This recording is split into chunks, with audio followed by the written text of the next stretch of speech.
Ooh, ooh, oh,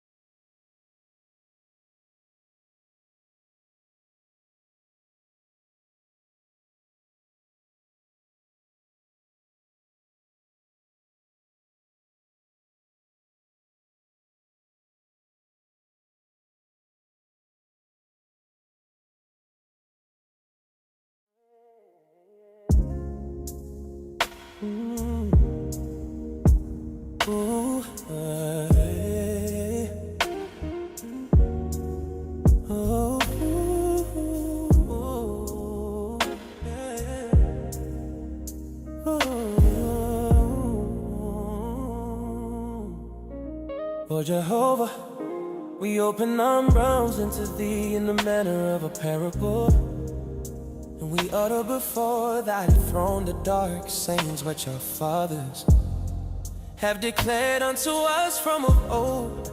For thou art the same, Yahweh, who spoke in the beginning, and thy word went forth as a wind upon the face of the deep. And Jehovah moved upon the waters, and all that is was brought forth by the authority of thy command. We give thee thanksgiving, O Father, for thou hast established the Sabbath as thy seal upon creation, even as a man setteth his seal upon a covenant, that it might not be broken. In 6 days Jehovah labored, fashioning the heavens as a vessel upon the wheel of the potter, stretching forth the firmament as a curtain, and filling the earth with every manner of seed and creature according to their kind. And on the seventh day thou didst rest. Hear now the dark speech of this thanksgiving, as the woman in the similitude setteth her jars upon the shelf, and each jar beareth the label declaring what lieth within. So haste thou, O Jehovah, set the Sabbath among the days, and written upon it thy name. The label upon the seventh day reads rest, and holiness, and delight, and convocation. For these are the contents which thou hast placed therein from the foundation of the world. No man may alter what thou hast written, for thy seal secureth the vessel, and thy mark confirmeth the contents. The gratitude of the vessel. We thank thee, O Yahweh, that thou hast not hidden the Sabbath from those who seek thee, as thou spakest unto Moses, saying, remember the day of rest, to keep it holy, so do we remember. For the Sabbath is not a burden laid upon the backs of thy servants, but a gift poured out from heaven.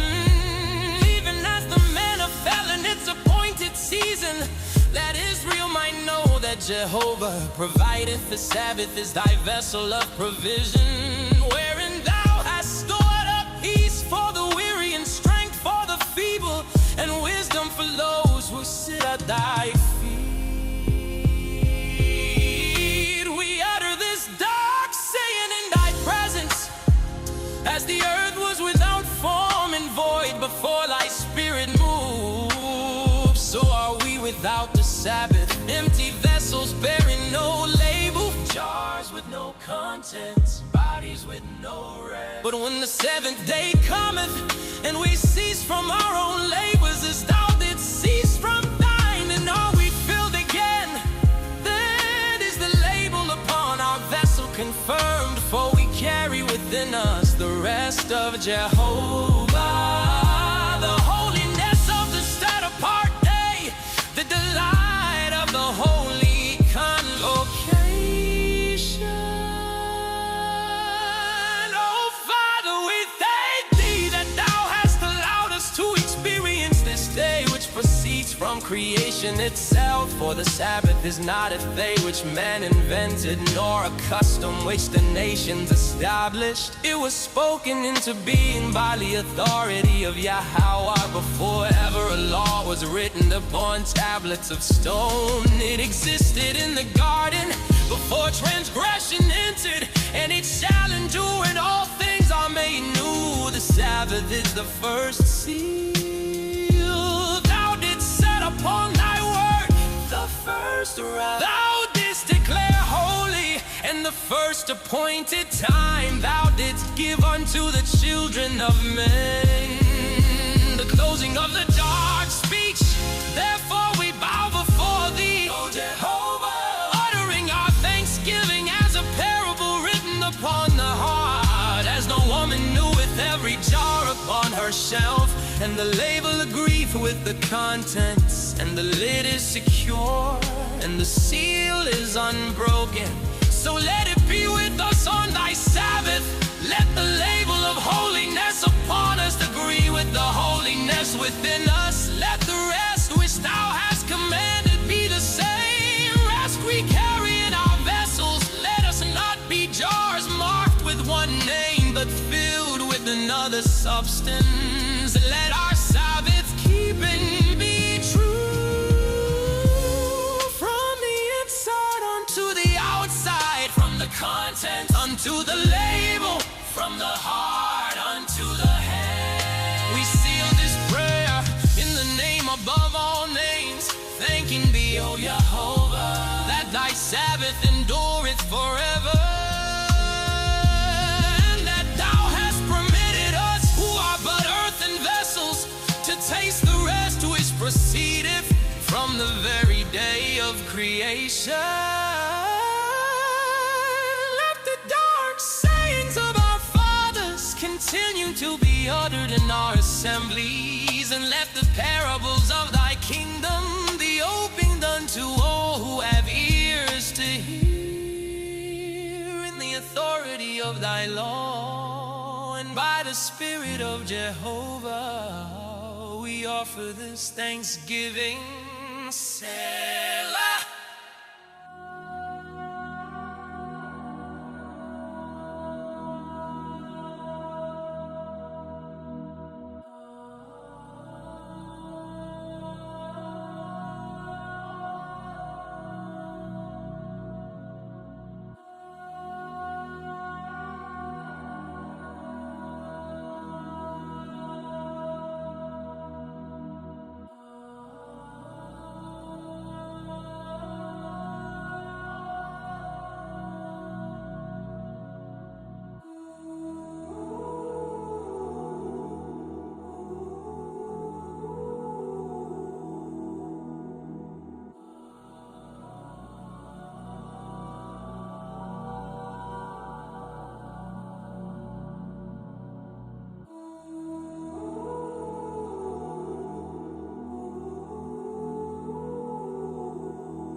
Heavenly Father, in your hope, Father, I come before thee with open hands. Not because I have mastered anything, but because I am still learning how to be whole. I'm still learning how to be truthful inward, not only outward. And Father, we as a whole is still learning how to walk straight when our emotion pulls us aside, when the world offers their path. I pray to be patient with us. Some are among us want to do right but don't know how. Some has been taught by broken example, by their understandings was shaped by what they saw, not by what was pure.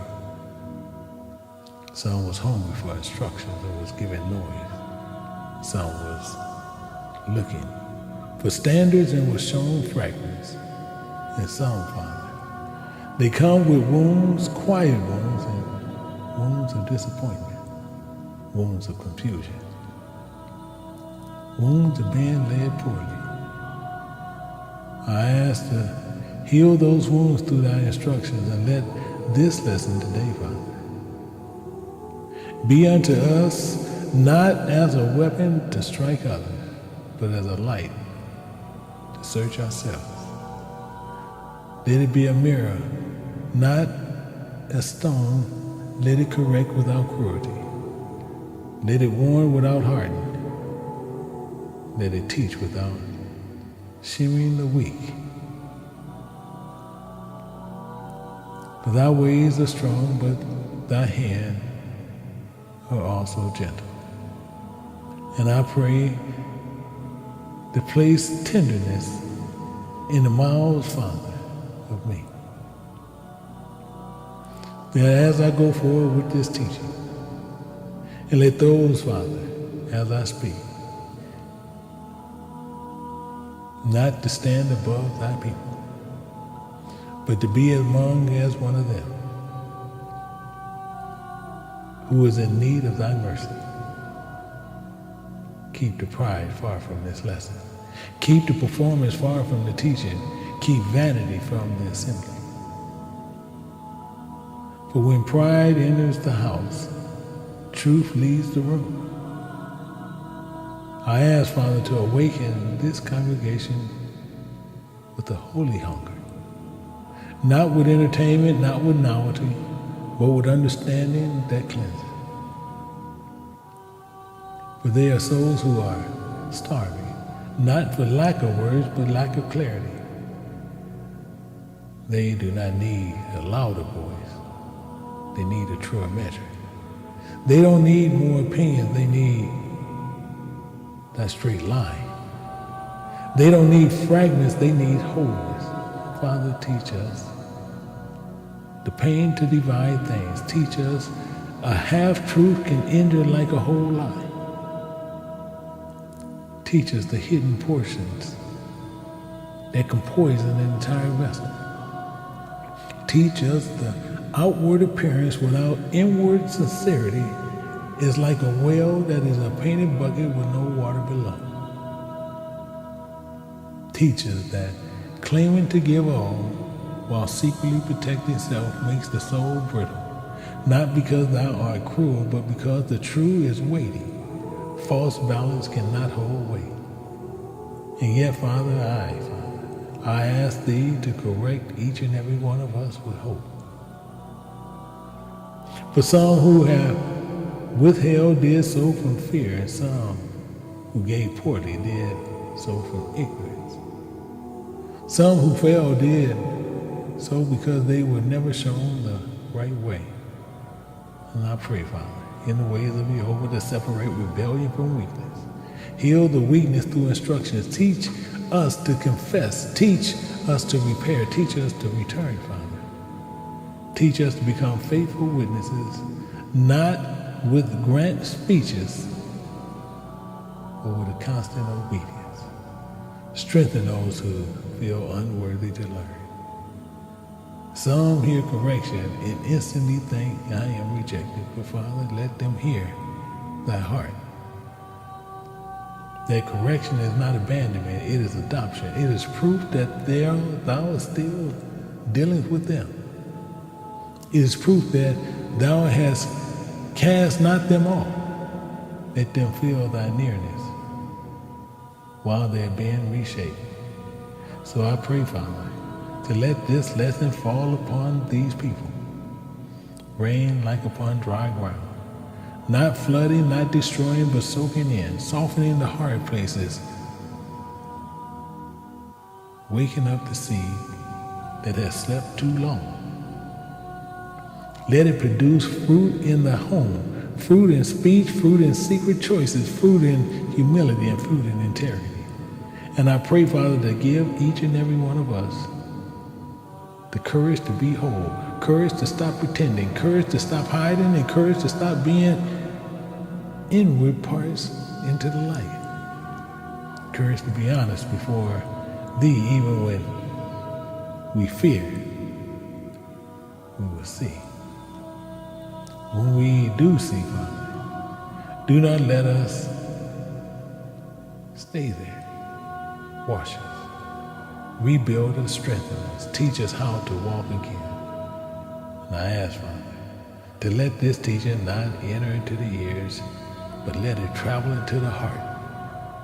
From the heart to the hand, and from the hand to the feet, and from the feet into the daily obedience. And let, Father, this congregation be strengthened, not bruised by truth.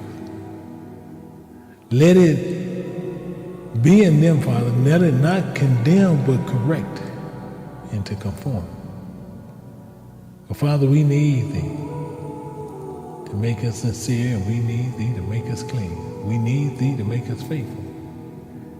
And Father, as I go forward, let this lesson bless the people, heal the broken, feed the hungry, restore the witnesses, and let Thy ways become plain before each and every one that is here.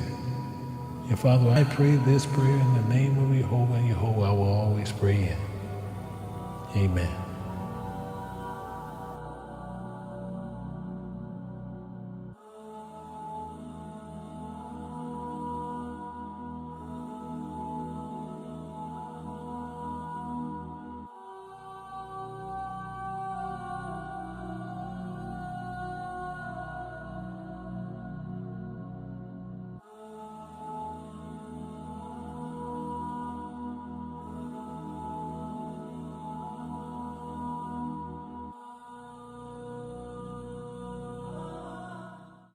Yeah, shalom, everyone. Shalom. I want to welcome everyone to the House of the Lost Sheep of Israel. I'm the pastor here with the House of the Lost Sheep of Israel and also with King James Bible University. I want to welcome each and everyone here today as we prepare to go through this lesson. And before we get started, I was going to show right now he's preparing this with Evangelist Travis. Evangelist Travis actually is getting ready to have his own channel. So we will be coming back later, be showing you guys that, where you'll see that location. You're going to be seeing that over on King James Bible University page. We're going to show you our associate channels. So be looking out for that, because we're going to try to have it to where he'll be teaching there this coming week. And also, as I was saying before, we are sold out for this Passover. We're sold out, and I know we have a lot of things going on, and we had some other things we had to do with that. So make sure that you guys join us in Zoom this afternoon after this lesson, to where you can get updates on what's happening there. Because we have many things going on, and we want to make sure that everybody abreast, everybody understand exactly what need to be. But then we need to also cut down a lot of frivolous questions that some people do ask, to where these questions are already there, but for sometimes people just want to be seen. And we got to watch how we do that. And as we continually move forward, we just want to make sure what need to happen as we move closer to the Passover. Something that I'm looking highly forward to as we continually on our way towards God. And I want to ask the question, I must ask the question today. And the same thing, I need people to be honest, not only here, but with yourselves. Now, anybody, if you read, don't say anything if you haven't read nothing. But if you read the description and you understood it, just put I. If you didn't, put in. Only if you read it. Don't put in there, I haven't read it yet. Don't do that. If you read it, You understood it, yeah. If you didn't, then. And I just want to see to make sure what's going on. I just want to make sure what's happening here. We have a high mixture of people who saying they understood him. Interesting. Highly, highly interesting. So, what I want to make sure is, as we go through here, to understand what's happening here, because this lesson here, the reason why I want to ask, do you understand it? Because this lesson here, and if you understood what I wrote, it's going to speak directly to each and every one of us. None of us is exempt from what's going to happen today. Not even myself. So we want to make sure we understand what needs to happen as we constantly move forward on what we need to do. So we want to make sure, and we don't need moderators putting anything in here today. So we don't need no moderators to track anything unless I specifically ask for something to be done. Other than that, we don't need no moderators to track anything in here. Because everybody needs to understand exactly, because this lesson here, just to let you know a little bit beforehand, this lesson should have went out, or should go out about a year from now. We were trying to lead up to this. But many people asked about this lesson. Many people asked about, they were going through the songs, and the same thing, the song I played before the prayer, before I did this prayer, that song was actually the Sabbath song that you heard this morning. So the same Sabbath prayer you heard this morning is the same song you just heard, which probably most people don't know, because if you don't listen to what I'm praying, you won't know that same prayer is the same song. Because all the prayers, all the songs, everything that you hear, I wrote them. So if you're sitting there saying you like the song, but you didn't understand the prayer, then that's saying you didn't listen to the prayer, but you heard the song. So just make sure, if you hear the prayer, you go back and listen to it, you're going to see it's the same song. So that's just something just to let you know, just in case you didn't know. But what we want to do is this. We want to get an understanding on this here, on this jars of virtue, the storehouse. Many people say they understand it, many don't understand it. All the ones who do understand it, cool. All the ones that don't understand it, going to understand it.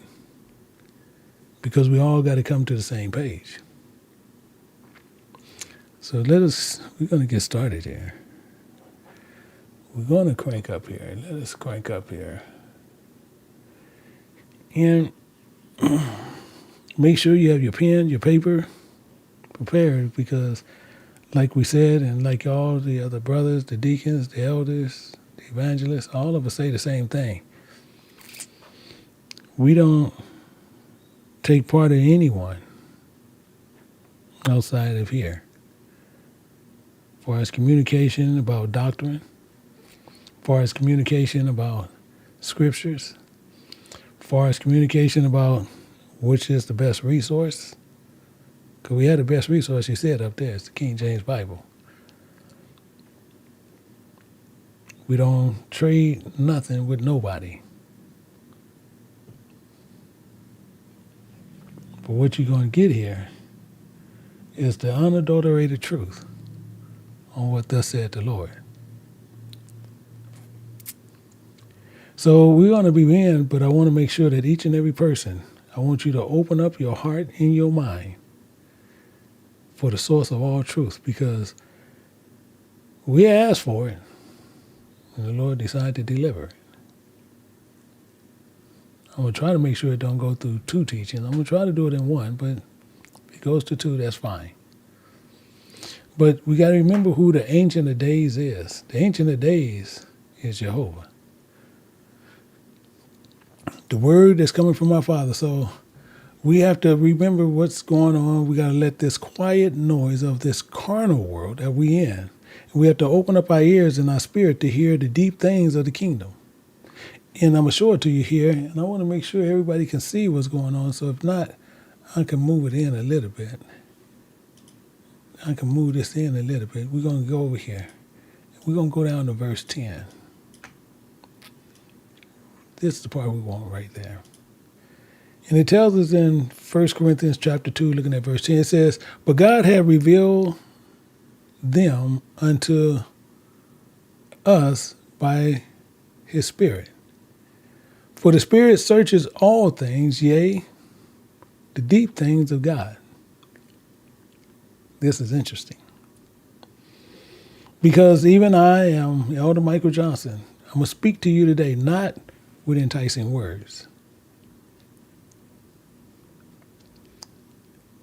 Not with enticing words as man's wisdom. But I'm going to show you the demonstration of the Spirit of Jehovah and of his power. And I tell you why. Because it is the very demonstration, is evidence of his Spirit operating through this vessel of clay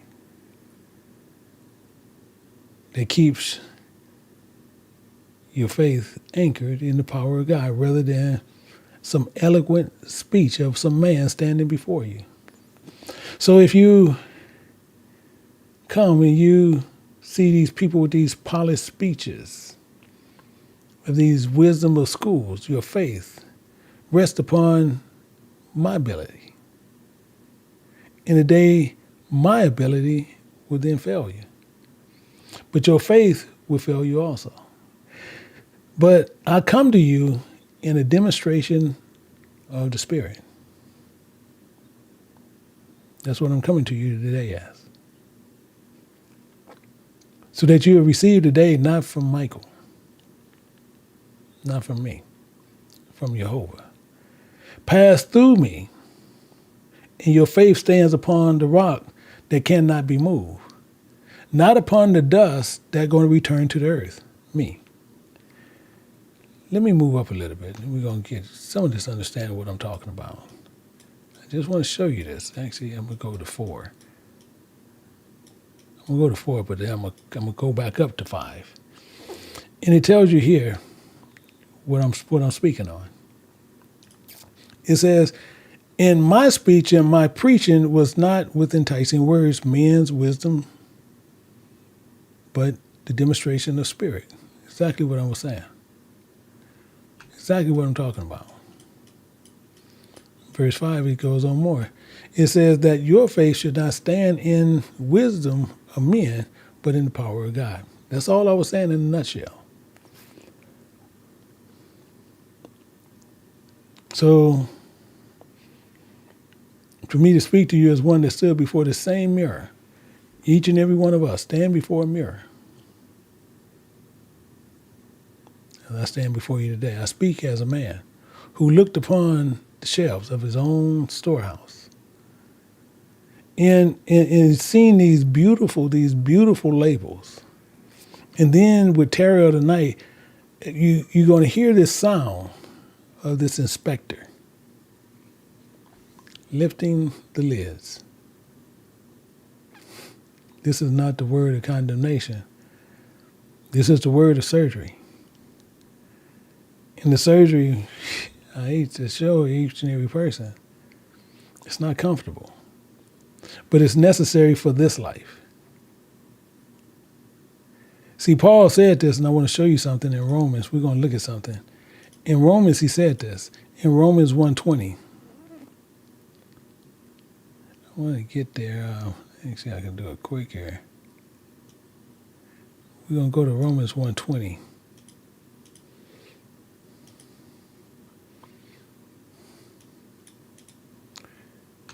And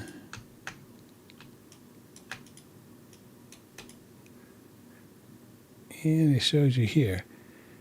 It says, "For the invisible things in him from the creation of the world are clearly seen, being understood by the things that are made, even his eternal power, in Godhead, so they are without excuse. This is the grand similitude of the foundational principle on what I'm going to be basing this lecture on. This physical world is a divine parable. Every mountain, every river, every jar upon the shelf is a letter, is a divine sentence, a note of this celestial song. So the things that are made are not random occurrences. They are reflections. They're shadow. They're teaching tools for the invisible realities of our spiritual realm that we seek. So our purpose today is to learn how to read his divine language and see beyond the carnal perceived or spiritual. So even when we look in the spiritual dictionary, the spiritual, just the word spiritual. Actually, I can show it to you, and that's one I will show you. So spiritual, we're going to look at. We want to sit there and see it here. And I want to show you this for a reason.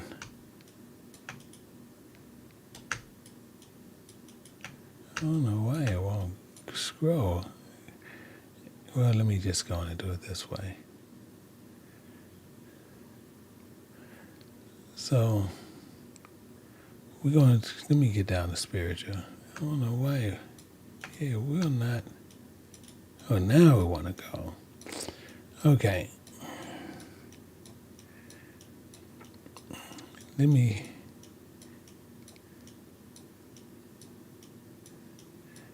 Yeah, if I were there, better scrolling.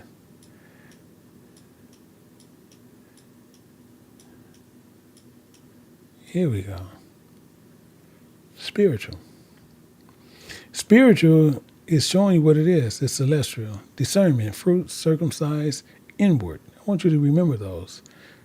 Celestial, discernment. I want you to understand discernment, circumcised, inward. I want you to remember those as we move forward. Because the same thing we'll say when we look at 1 Corinthians 2:13. And it tells you this here. The same thing it says, with things we also speak, not in the words that man's wisdom teaches, but which the Holy Ghost teaches, comparing spiritual things with spiritual. So we need to be prepared today for this. So this is not abstract, but this is an inward circumcision on what we're doing. The substance of faith itself. So we got to look at this. So when we're speaking of a storehouse, I want you to write these things down because you're going to have to write them down. So when we're looking at this, we got to look at the storehouse. The storehouse is of the heart. So when I'm speaking of the inward vessel of Jehovah's substance is meant to dwell. That's the storehouse. So I need you to keep that in mind. These are some things I need you to make sure you keep in mind, make a note of it. Because we are gathered here to see this crisis among the Most High's people. This is not a crisis of information, but we have more information than we ever need today in any point of time in history. But the crisis is not that. We have the scriptures as the most readable translation on every device, every language. Did you know that? But we have become a people. We have become a people who worship God with our mouths. That's what we have become. We worship God with our mouth. He actually even says this. We're going to see some of these where we're going to get into them. And we'll see this here. Let's go over here. Let me close this down real quick. And so we're going to go down here. And I want to show you something. In Matthew chapter 8, we're going to look at, no, we're on 15.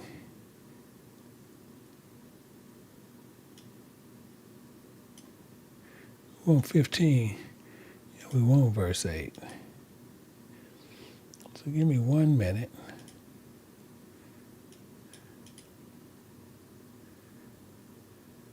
And he tells you right here. It's so clear.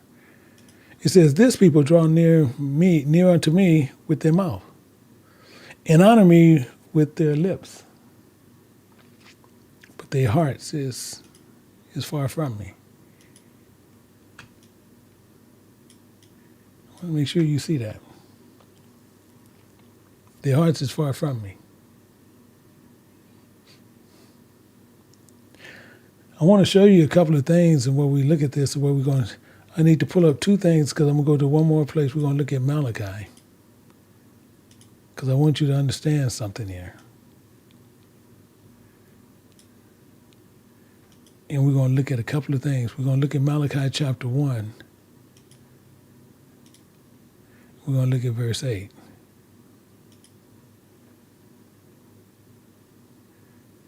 And it's telling you here.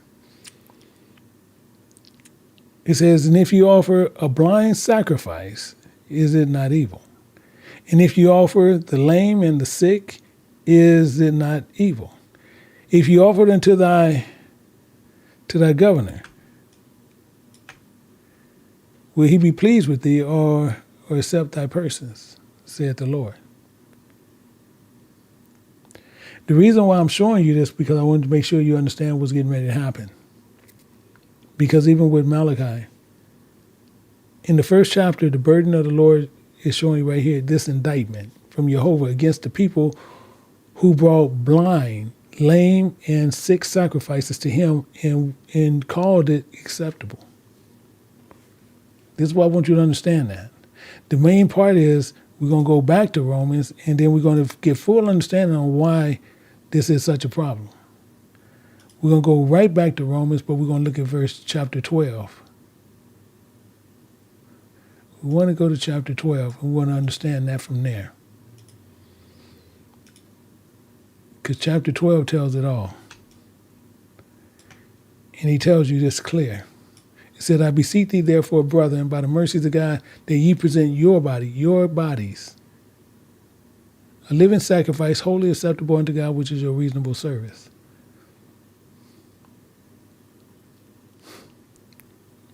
So we're presenting shadows of devotion, not the true image. We are presenting labels. I want you to write that down. We're presenting labels, not the contents. We're presenting labels. And then we got to remember the inspector is coming. The inspector is not a man. The inspector is not an elder. The inspector is not a preacher. The inspector is not an evangelist, a deacon, a brother. The inspector is Jehovah. Everybody follow me? He's not coming to look at labels. He's going to open up the lid, and he's going to look inside what's inside the content. So every mind becomes a dwelling place. Every heart a territory claimed by those who transverse with unseen airways. Question never whether you will be filled, but rather with what substance do you fill the vessel of your storehouse with? In which voice do you permit to nest within the temple of your understanding? So I want to present some parables to you. We're going to read them. But I want this to resonate with you before we go further in this. So let me pull these up. This is parables I wrote. Again, these are all copyrighted by me. So if you want them, you have to email me for them. But I'm going to show them to you. I want you to make sure you can see them. If I need to blow them up, it look like you can see them pretty good. So we're going to look at these, and we're going to go through them. It says, in a vision, Jehovah spake this parable, saying, hear now a dark speech of the kingdom. For the mystery of the heart is hidden in the shadows of the storehouse. Give ear, ye people, and incline your heart to understand wisdom. For he that have understanding shall find knowledge, and he that seeketh shall not be turned away. empty. There was a certain woman who kept a storehouse of jars, and every jar was sealed with a label written in her own hand with great care and deliberate thought. And upon it, the first jar, she wrote, generosity. I want you to mark that. Mark it. Upon the second, faithfulness. Mark it. And upon the third, obedience. Mark it. And upon the fourth, the largest of them all, set in the center of the highest shelf where all could see, she wrote, surrender. And the jars was arranged with great care in a perfect row upon the shelves. All that who entered might behold their beauty in the order thereof. Now the woman had a house that stood upon a hill, and the door of her storehouse was open to all who pass by, that they may look and marvel. And the hill was called the hill of profession.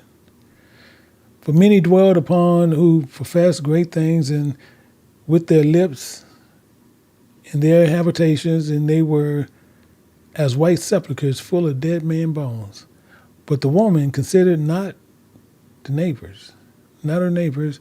She looked only upon her own storehouse and was pleased, saying in her heart, my jars are goodly, my labels are true, and my rows are straight, and the more doeth the Lord require of me. And she arose early every morning and polished the outside of the jars. And she wiped the shelves with fine linen. She anointed the labels with sweet oil, that the ink might not fade. But she never once lifted a lid to examine what lay within. She believed that the label and the contents were the shelf same thing. This is the great deception of the hill of profession, that the naming of the thing is taken for possession of a thing, and the writing upon the jars is mistaken for the sentence within the jar. Visitors came from afar, and marveled at the order of her storehouse. And they said one to another, surely this woman possesseth all these things, for see how the labels are written clearly. And the jars are set perfect rows. And some among the visitors said, we have never seen such a storehouse. She is a woman of great virtue, a great fruit. And the woman heard the words and was pleased, and she arranged the jars yet more carefully, and she polished the labels, and she added new jars to the shelves. She added a jar label, humility. She set it in the place of honor. She added a jar label, patient, and set it beside the jar, faithfulness. She added a jar label, wisdom, and she placed it upon the pedestal of a carved wood, and she numbered. Her jars increased, the more substance within them, and did not increase. But the substance within them did not increase. For she had become the keeper of labels and not the keeper of contents.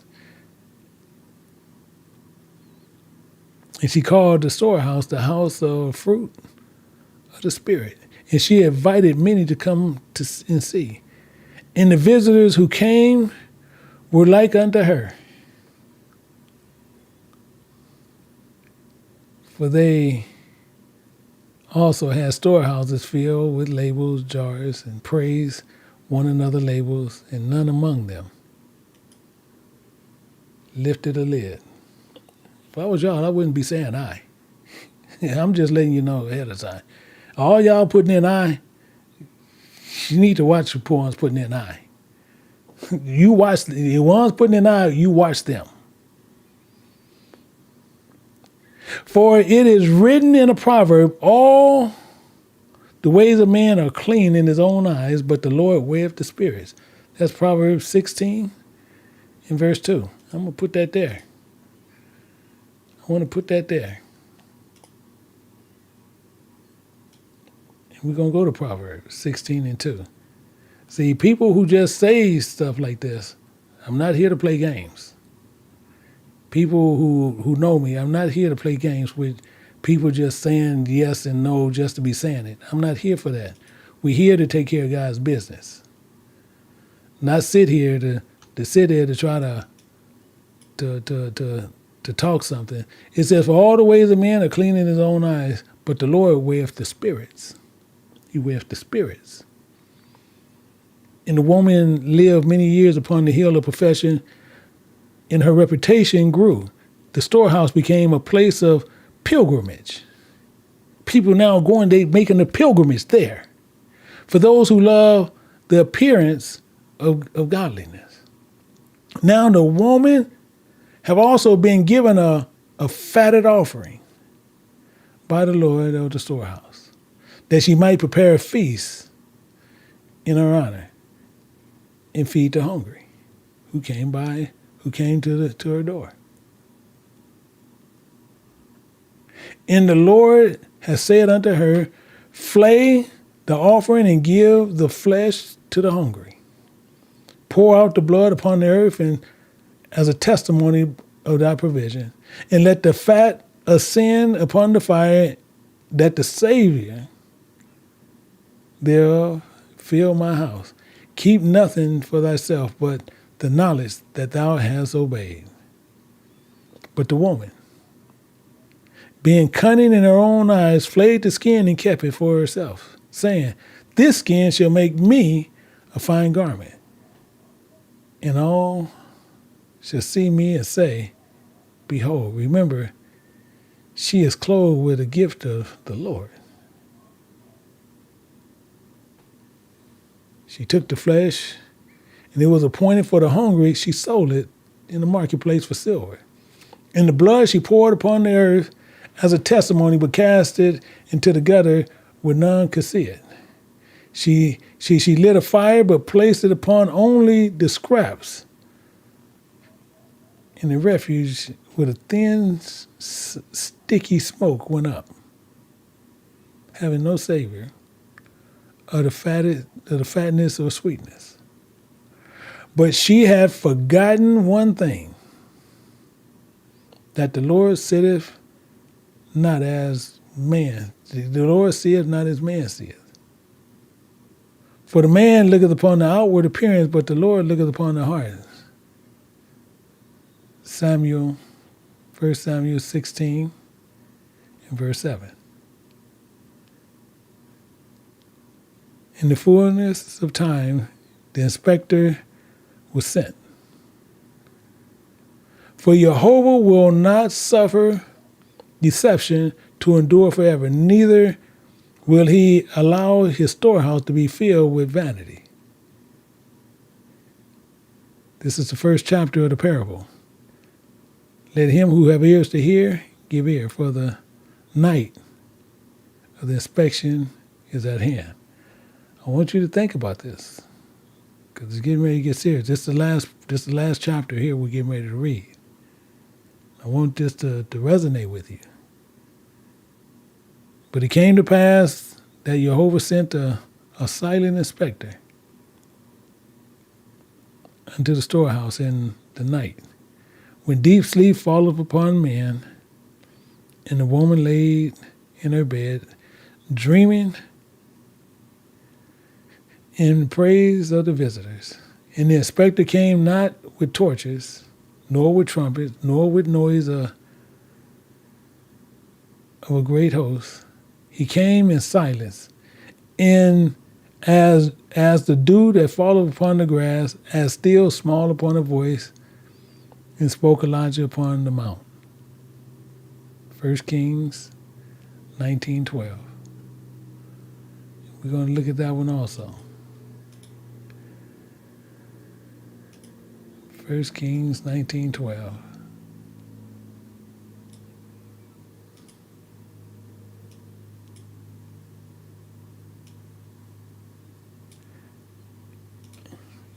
And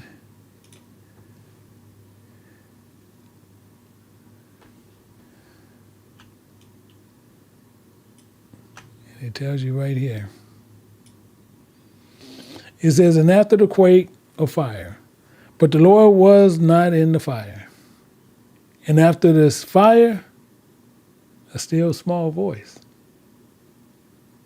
For it is written, for God speaketh once, yea, twice, yet man perceiveth not in dream and in the vision and in night, when the man falleth upon men, when sleep falleth upon man and the slumbering upon his bed, then he openeth the ears of men and sealeth his instruction. That's Job 33:14-16. And the inspector did not read the labels, for it is written, the Lord searches the heart and understanding all the imaginations and the thoughts. 1 Chronicles, we're going to look at that one also. We're going to look at 1 Chronicles.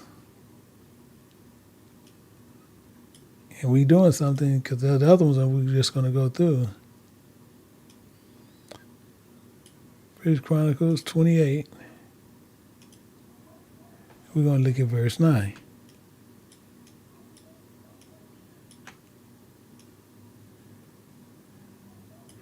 And it's here.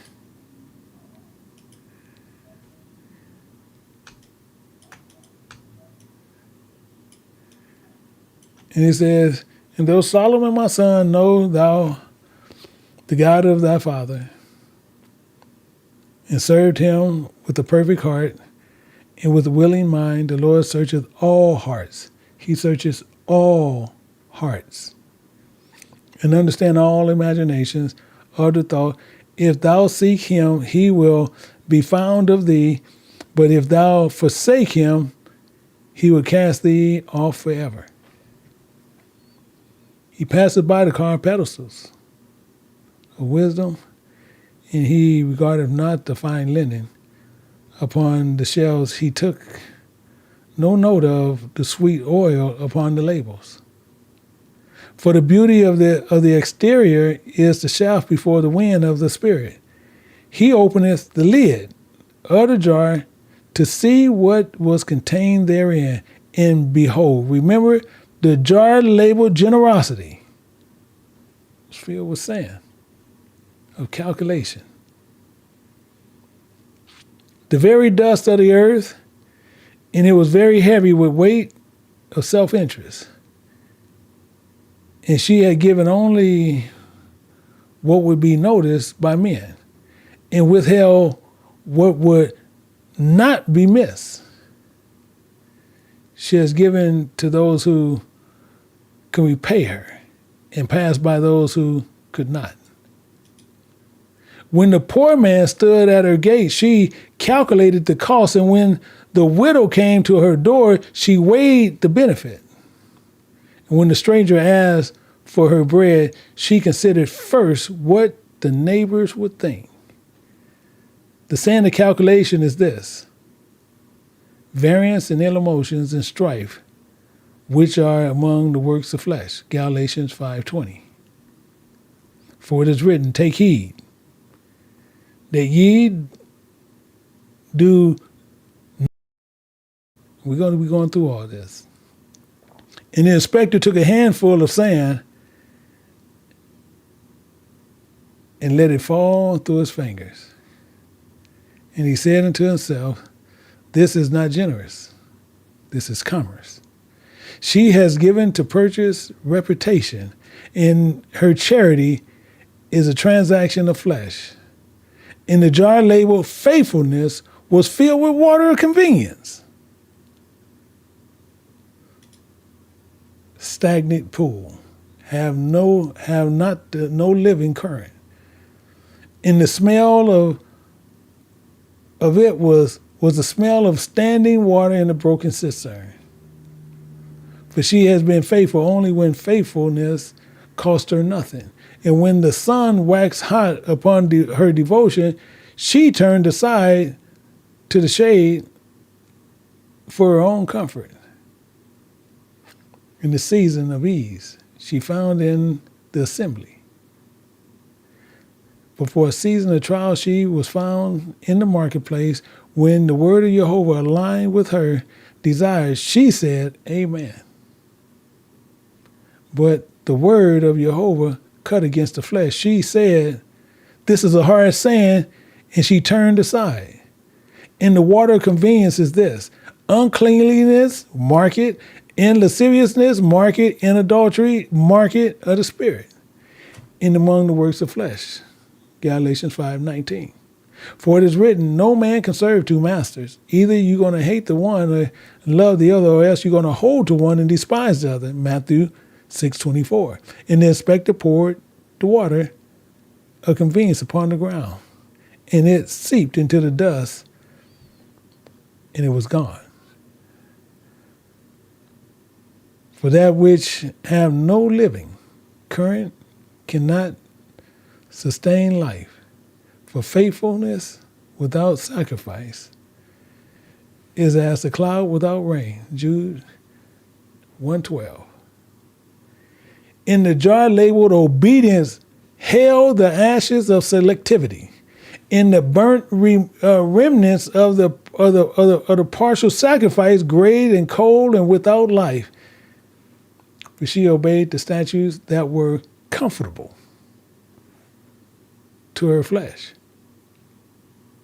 She buried the statutes and burned against her desires. She kept the Sabbath when it pleased her. She tithed when the herbs of her garden, but she was negligent with the weightier matters of the law, judgment, mercy, and faith. Matthew 23:23. She chose the commandments that cost her nothing, but she discarded the commandments that demanded her all. And the ashes of selectivity are this: idolatry, heresies, and seditions, that which are among the works of flesh, Galatians 5:20, for it is written, for whosoever shall keep the whole law and yet offend one point is guilty of all, James 2:10. Don't worry, we're going to come back to all these. And the inspector sifted the ashes between his fingers, and he found no spark of life, no amber of devotion, no heat, no of sacrifice.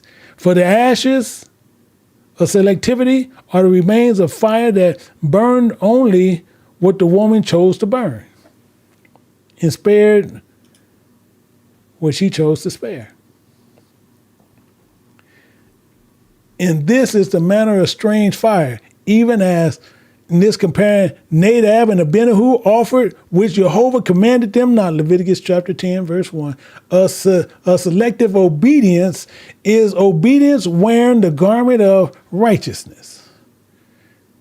In the jar labeled surrender. The largest jar set in the center in the highest shelf where all can see was found completely empty. Empty. There was nothing within it.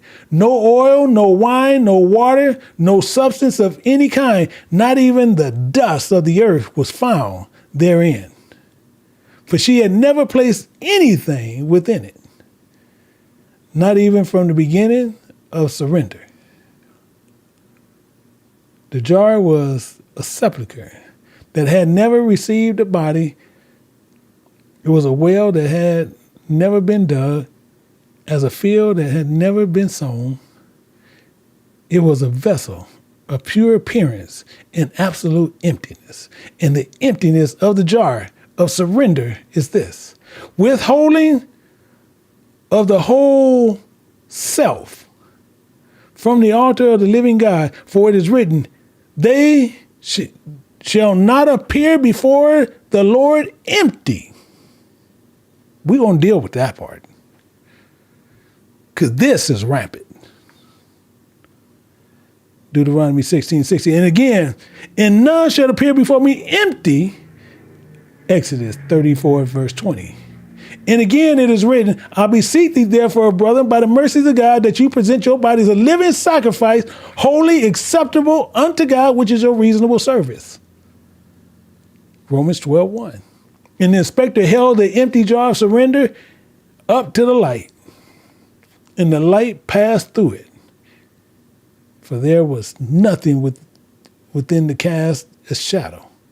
And he set it down, and again upon the shelf, and great silence filled the storehouse. Then the inspector opened the jar and labeled humility, and he found within it the oil of self-promotion. For she had spoken of her humility so often, I'm so holy, that one speaketh as it come her pride. And he opened the jar label of patience and found within it vinegar, suppress this resentment. And she had endured, but had not forgiven. She had patience, and the patience was one who kept accounts. And the one, he opened the jar of the label wisdom, the jar sat upon the pedestal of carved wood. And he found within it wormwood, human opinions. But she had called her own understanding wisdom, and she had placed counsel of men above the counsel of Jehovah. And the inspector looked upon the skin, and she had kept the offering of the garment, and she wore it as it was her own. And he said, the skin that covers the sacrifice is not the sacrifice. The box that holdeth the gift is not the gift. The garment that clothed the worshiper is not the worship. The inspector sealed the jar again, one by one, and departed into the night. But to seal his places upon the jar was not the seals, was not her seals. They was the seals of testimony, the seals of evidence, that she be broken up in the day of judgment, when every secret thing shall be brought to light. For it is written, for there is nothing covered that shall not be revealed, neither hid that shall not be known. And actually, I want to show you that. That's Luke chapter 12 in verse 2. I want to take you there. Luke chapter 12 in verse 2.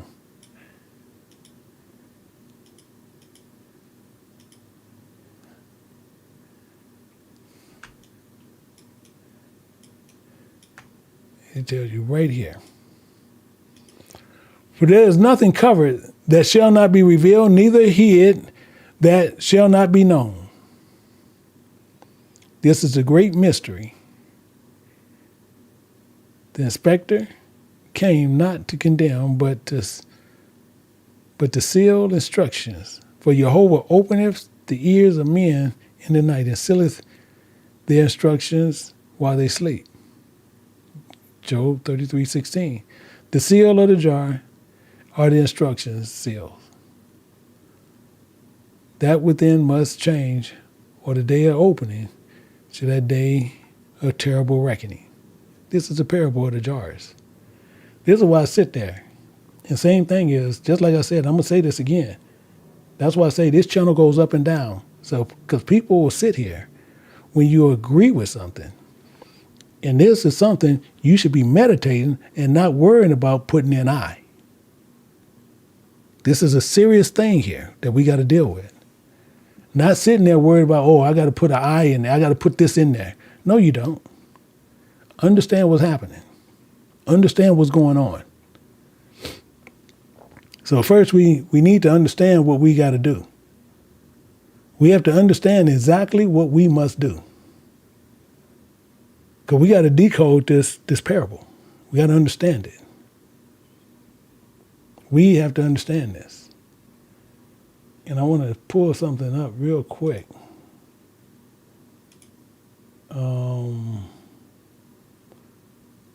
I got to sit there and see.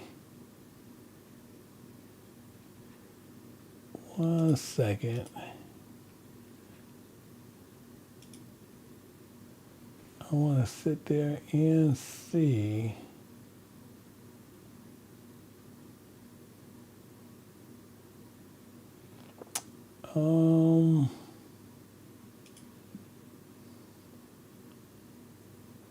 Let me see something. 1 second. No, it's not that. Not that one.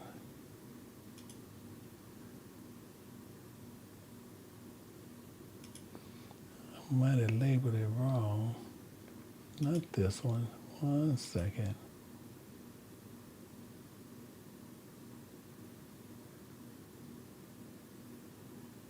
Oh, it's got to be this one. I was trying to make sure. Yep, got it. Got it. Okay. So I'm good. So, actually,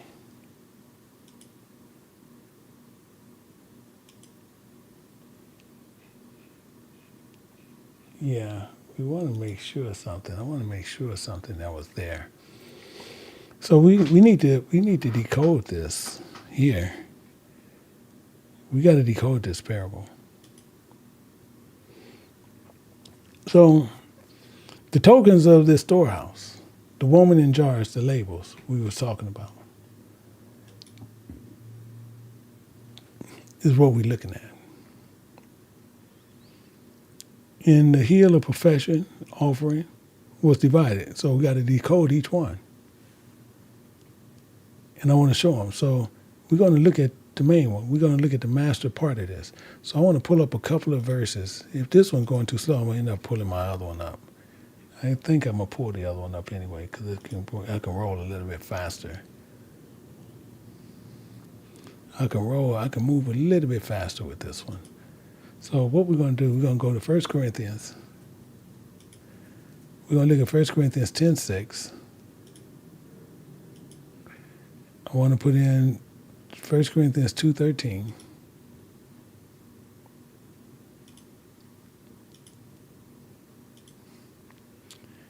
And I want to put in 1 Corinthians 6:19.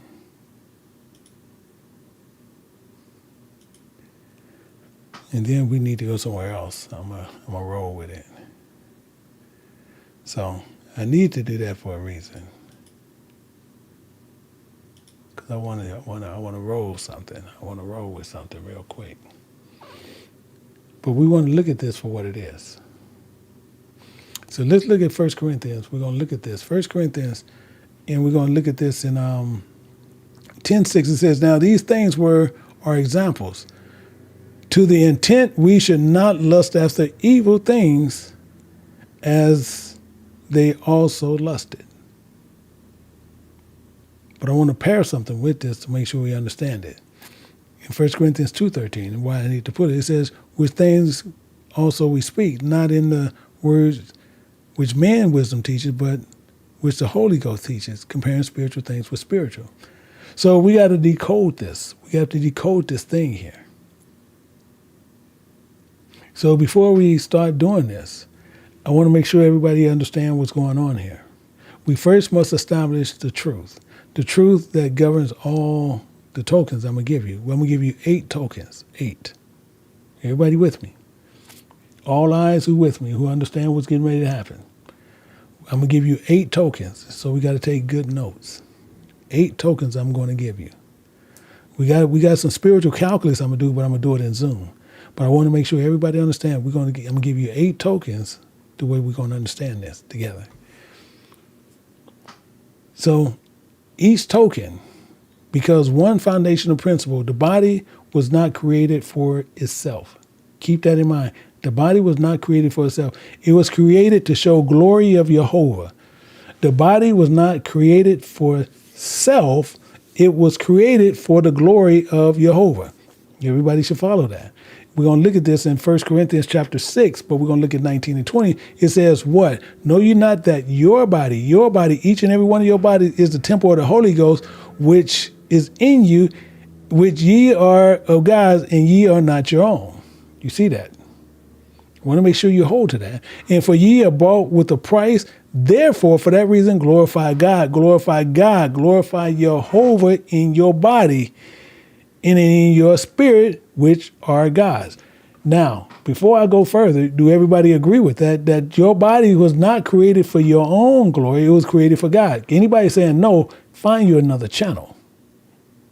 Because everybody body was created for God's glory.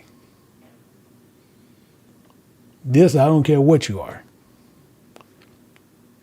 Everybody was created for God's glory. I want to make sure we all understand that. I want to pull one more in here. We're going to look at something.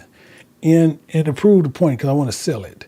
In Genesis chapter 2, picking up at verse 7, it says, and the Lord God formed man from the dust of the ground and breathed. He put his spirit into the nostrils and breathed into life.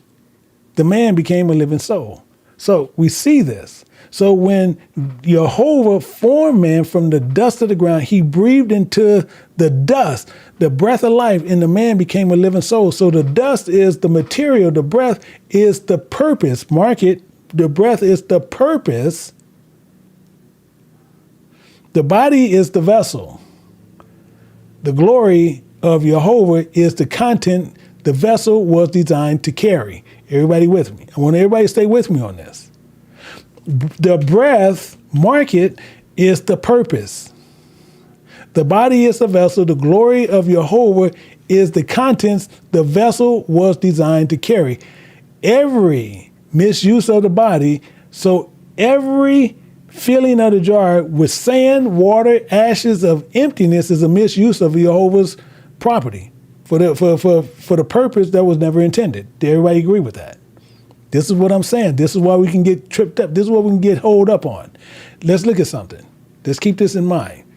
In Genesis, looking at chapter 1, but we're going to pick it up at verse 27. It's going to say this. It said, God created man in his own image. In the image God created he him, male and female created he them. So we got that.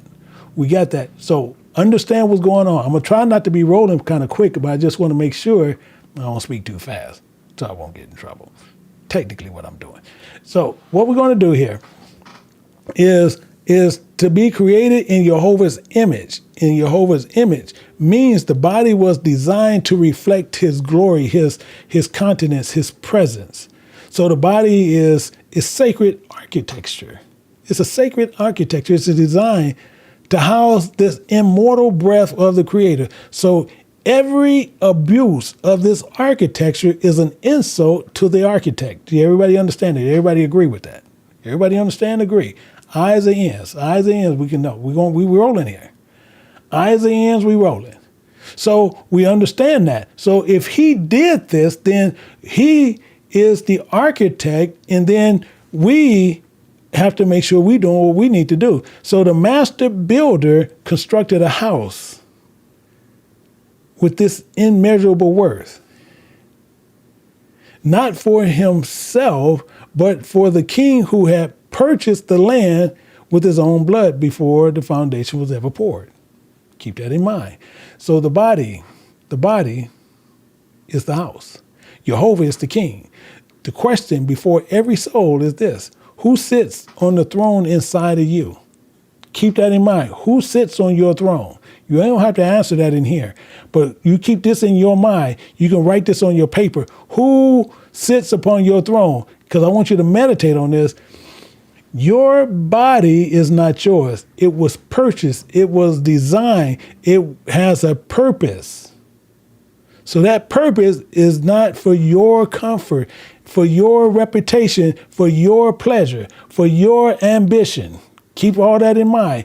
The purpose is the glory of Jehovah. So every token that we're about to decode is a measurement on how far we have strayed from the purpose. Everybody with me? Everybody with me? That's why I said it's going to be kind kind of tough for us. That's why I didn't want these people in there like, just, oh yeah, it's cool, it's cool. No, because this ain't cool. Because we're gonna do a measurement. We're gonna do a self measurement because, like I said, our bodies are not ours. It was purchased. It was designed. It has a purpose, and that purpose is not for our comfort. It is not for our reputation. It is not for our pleasure. It is not for our ambition. That purpose is for the glory of Jehovah. Keep that in mind. So the tokens of the storehouse, the woman, now we're going to get to these jars and these labels, the content, the inspectors on the hill, this profession. This offering was divided. Everybody got that? So we want to look at something, because when you look at a storehouse, I want you to mark it. A storehouse is sitting there talking about it's a stewardship. Did you know that? Actually, I want to show it to you. I want to show that to you. Let me pull that up. 1 second. I'm gonna pull that up. Okay, I want you to see it, and I want you to see the storehouse. I just want you to see it. I want you to see this storehouse, and let me blow it up some. I want to make sure everybody see this. I don't know why it won't move. You don't want to move. Let me see. There we go. Now I want to make sure everybody sees this. Let me blacken this, because I want to make sure everybody is on the same page, to where before we move further, I want to make sure everybody understands where I'm coming from. So we see storehouse. And I got to make sure everybody sit there and we agree, because we're going down through our legal documentation and we making sure we understand as I continually move forward. So storehouse is telling you it's a stewardship. Everybody see that. So if you see stewardship, when you say I, that's just like putting your initials there. So if you see stewardship, just put I. That's just like you putting your signature there. So if you say I, you putting your signature there. I just want to make sure we legally seeing this. So we see storehouse is also a dwelling place. Then if you see that dwelling place there on there, you just put a check mark there. Then you see it's a vessel prepared for knowledge. If you see that there, just put your initial there. Put I. That's all I want you to do. You don't have to do anything else. Just do that. Because now you sitting there, you validating what I see and what you see. We see the same thing and we see what's going on. So we see what a storehouse is. So a storehouse involves stewardship. So we get that. So I just want to make sure everybody, we're all on the same page. Now let's move further. So now we're going to go back to 1 Corinthians 6, and we're going to look at verse 19. Now, the reason why I want you to see this, because we got to do something. It says, what? Know ye not that your body is the temple of the Holy Ghost, meaning it don't belong to us, which is in you, which ye have of God. So it belongs to God, and ye are not your own. So he's telling us that these bodies that each and every one of us found out is these don't belong to us. Ye are bought with a price. Therefore, glorify God in your body, because we are the stewards of this body. Let's keep something there. Let's put something else with it. Let's put this over here, Proverbs. We're going to keep going with this. Proverbs chapter 4 in verse 23. And it says, keep thy heart. So we got to keep thy heart with all diligence, for out of it are the issues of life. That's a key, because we're going to get an understanding on that. So the storehouse is not just the physical body, but it's totality. Totality. I want to tell people totality, meaning totality. Reason why I have to make sure you understand what I'm saying, totality, because totality is everything of the inner man, everything. That's why I say not totally, totality. That's everything. I want to make sure everybody understand that. The heart is what's going on. So the entire inner habitation that Jehovah desired to fill with His substance, not ours. His substance, not ours. Let's look at something. And we're going to get better understanding. 1 Corinthians chapter 3, looking at verse 16, and we're going to start pulling down into this.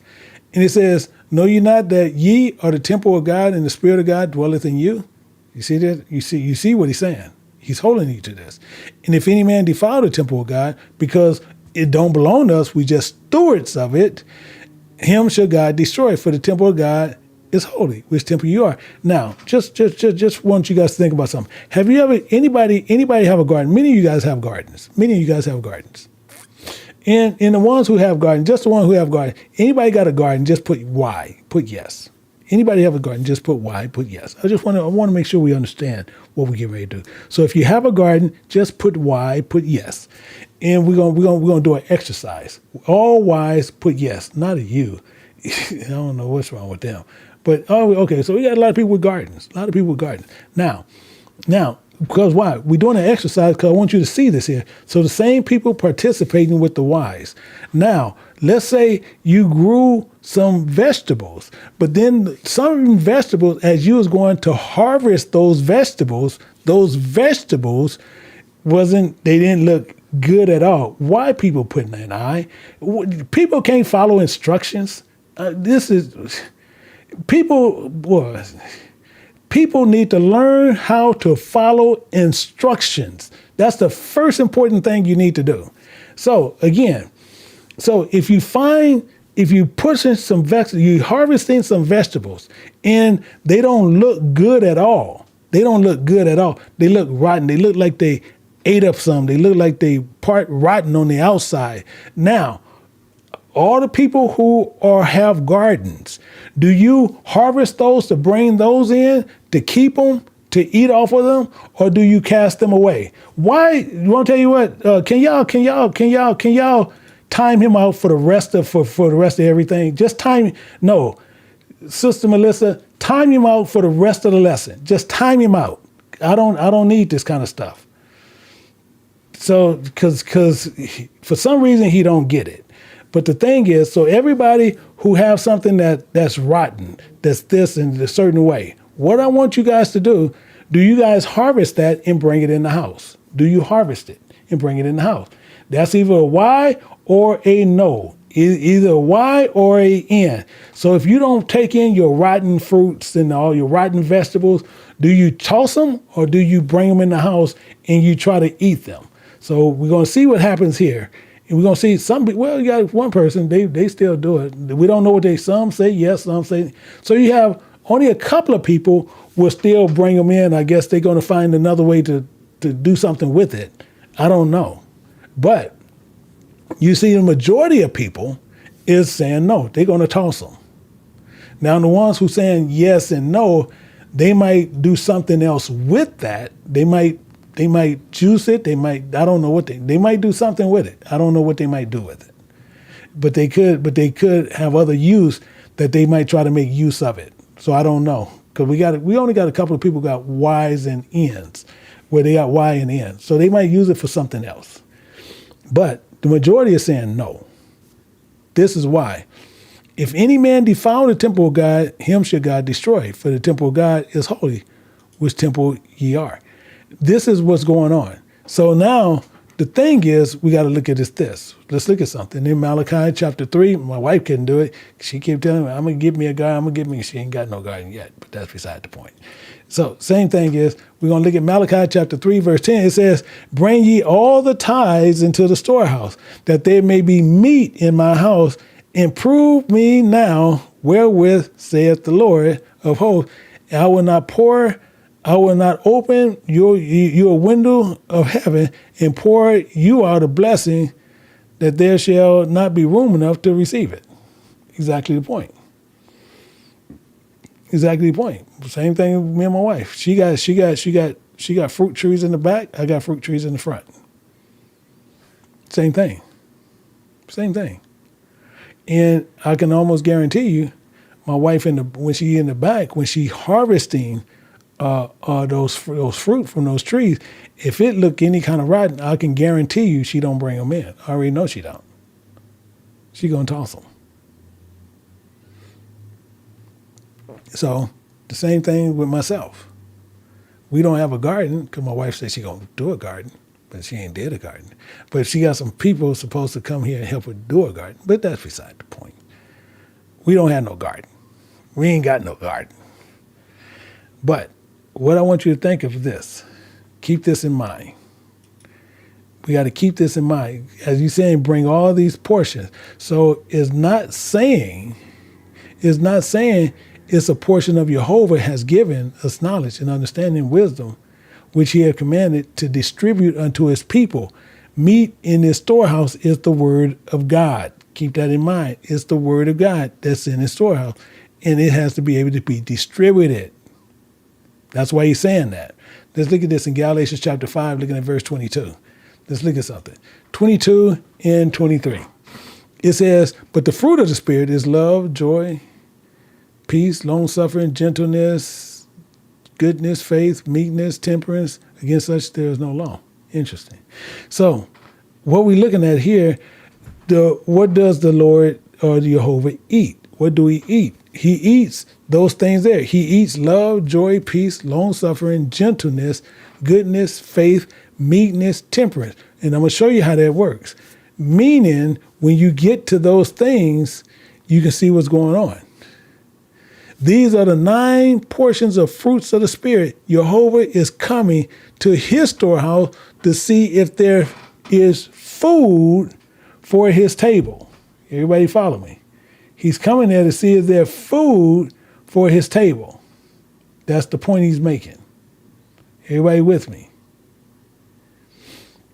So, as we continually do this, we got to consider the same thing with Joseph. We want to show you with Joseph. Actually, I'm going to pull Joseph up real quick. We're going to look at something with Joseph. Because Joseph is this is an interesting one. In Joseph in Genesis, we're going to look at Genesis chapter 41, but we're going to look at 35. We're going to look at 35. We're going to also grab 36. It says, and let them gather all the food of those good years that come and lay up corn under the hand of Pharaoh, and let them keep food in the city.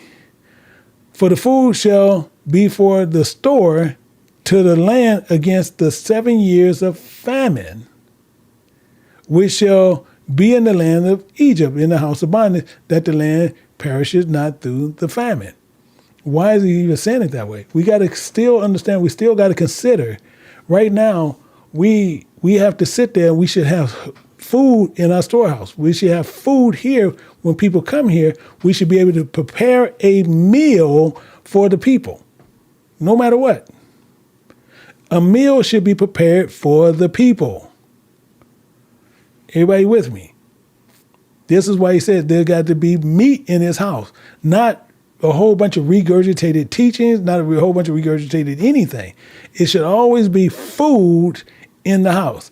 And this is, watch what it says. In Amos chapter 8 and verse 11, it says, it's real clear. It says, remember the day has come, saith the Lord, that I will send a famine in the land, not a famine of bread, no, nor thirst of water, no, but of hearing the word of God. This is the famine that's going to go out. See, what you got to remember is, who stores grains for 7 years of plenty against 7 years of famine? He did. Joseph did not store labels. He didn't store labels. He stored substance. Amos prophesied of famine, not of bread, but of hearing the word of Jehovah. Now, are we storing substance against the famine, or are we storing labels as we getting down into this? This is something for you to think about, not for you to put in there just saying, oh, I'm doing it. No, we're not saying that. What are you storing? This is something for you to think about. I want you to consider something. Let's look at something. Let's say a man goes to a gymnasium 5 days a week. A man goes to a gym 5 days a week, and he monitors every calorie. He takes photographs of his progress. He poses in the mirror for the world to admire. But he had made his body this temple. But the temple is to himself. His storehouse is filled with meat of vanity, muscle for display, and this is for like admiration.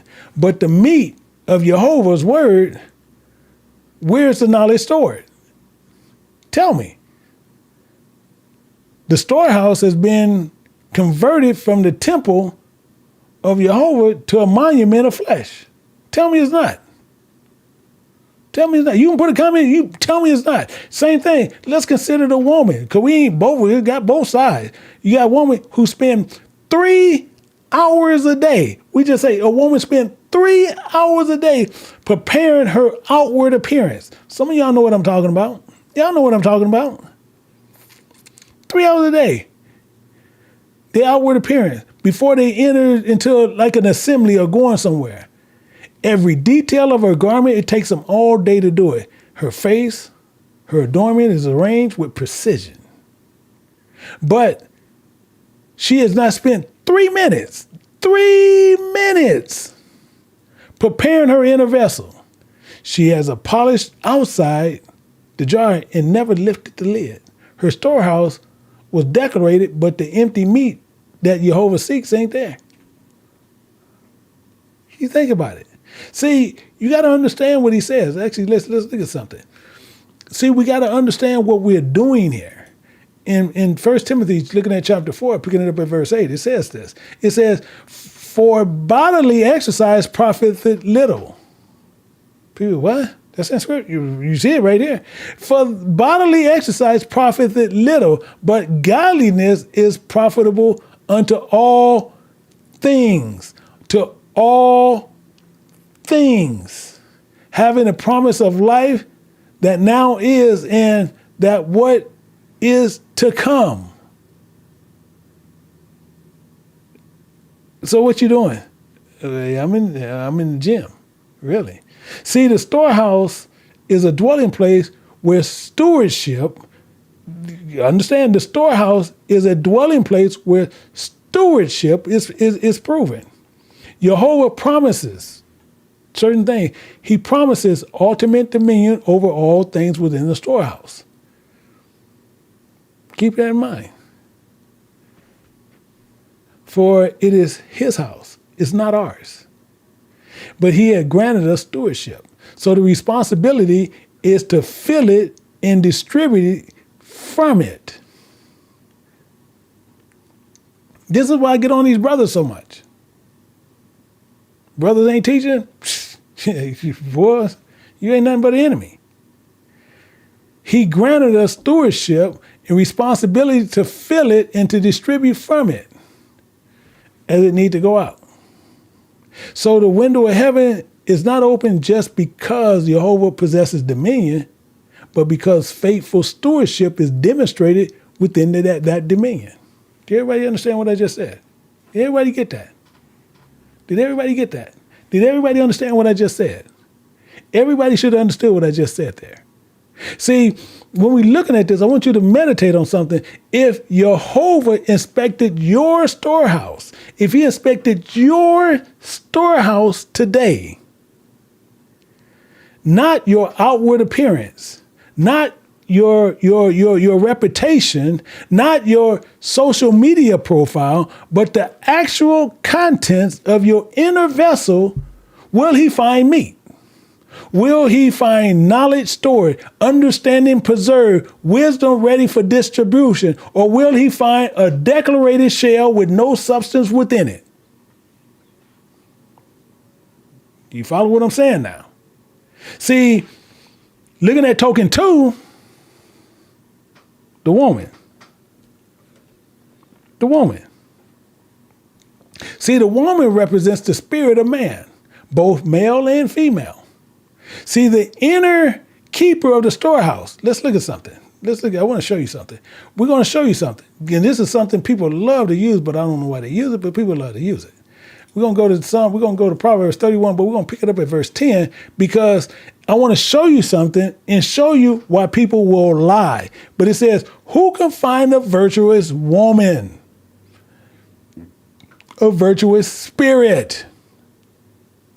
For her price is above rubies. You see how serious that get.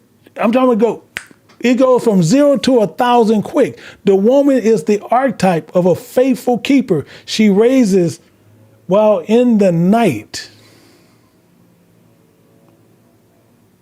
She rises while in the night. She's working willingly with her hands, and she stretches out her hands to the poor, opens her mouth with wisdom. With wisdom. Let's look at something. Let's pull this. Let's get a little bit closer. In Proverbs chapter 7, and we're going to look at 10. And it says, and remember, there meet him a woman with the attire of a harlot and subtle of heart. She is loud and stubborn. Her feet abide not in her house. Exactly the point. Exactly the point. So you got women in this parable is inverted. See, her house is full of labels. That's a lot of us. We have houses that's full of labels. Our jars is full with works of flesh. So when we're looking at that we are the woman, our spirit has become the keeper of labels. We have adorned ourselves with the language of the kingdom. We speak love, we speak faith, we speak surrender. But when the inspector opens the lid, he finds sand, he finds water, he finds ashes of flesh. You guys see what I'm saying now? See, we have a generation that is perfected. They have perfected the art of appearance management. Follow me. They have perfected the art of appearance management.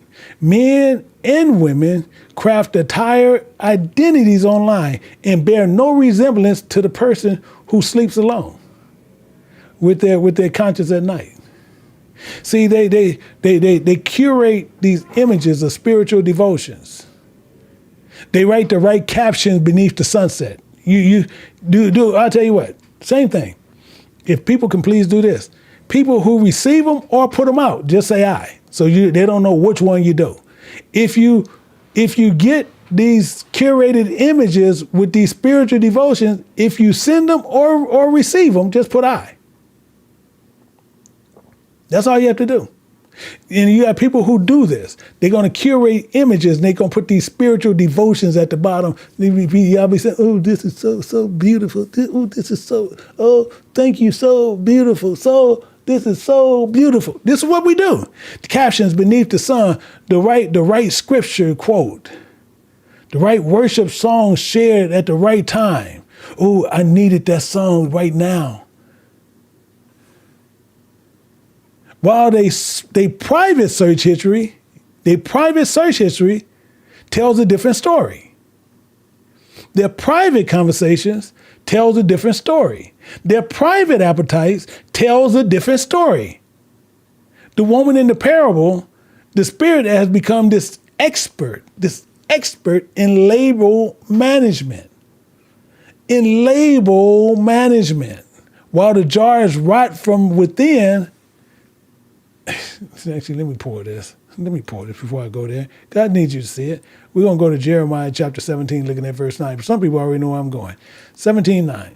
And it tells you, it says, the heart is deceitful above all things and desperately wicked. Who can know it? Only God.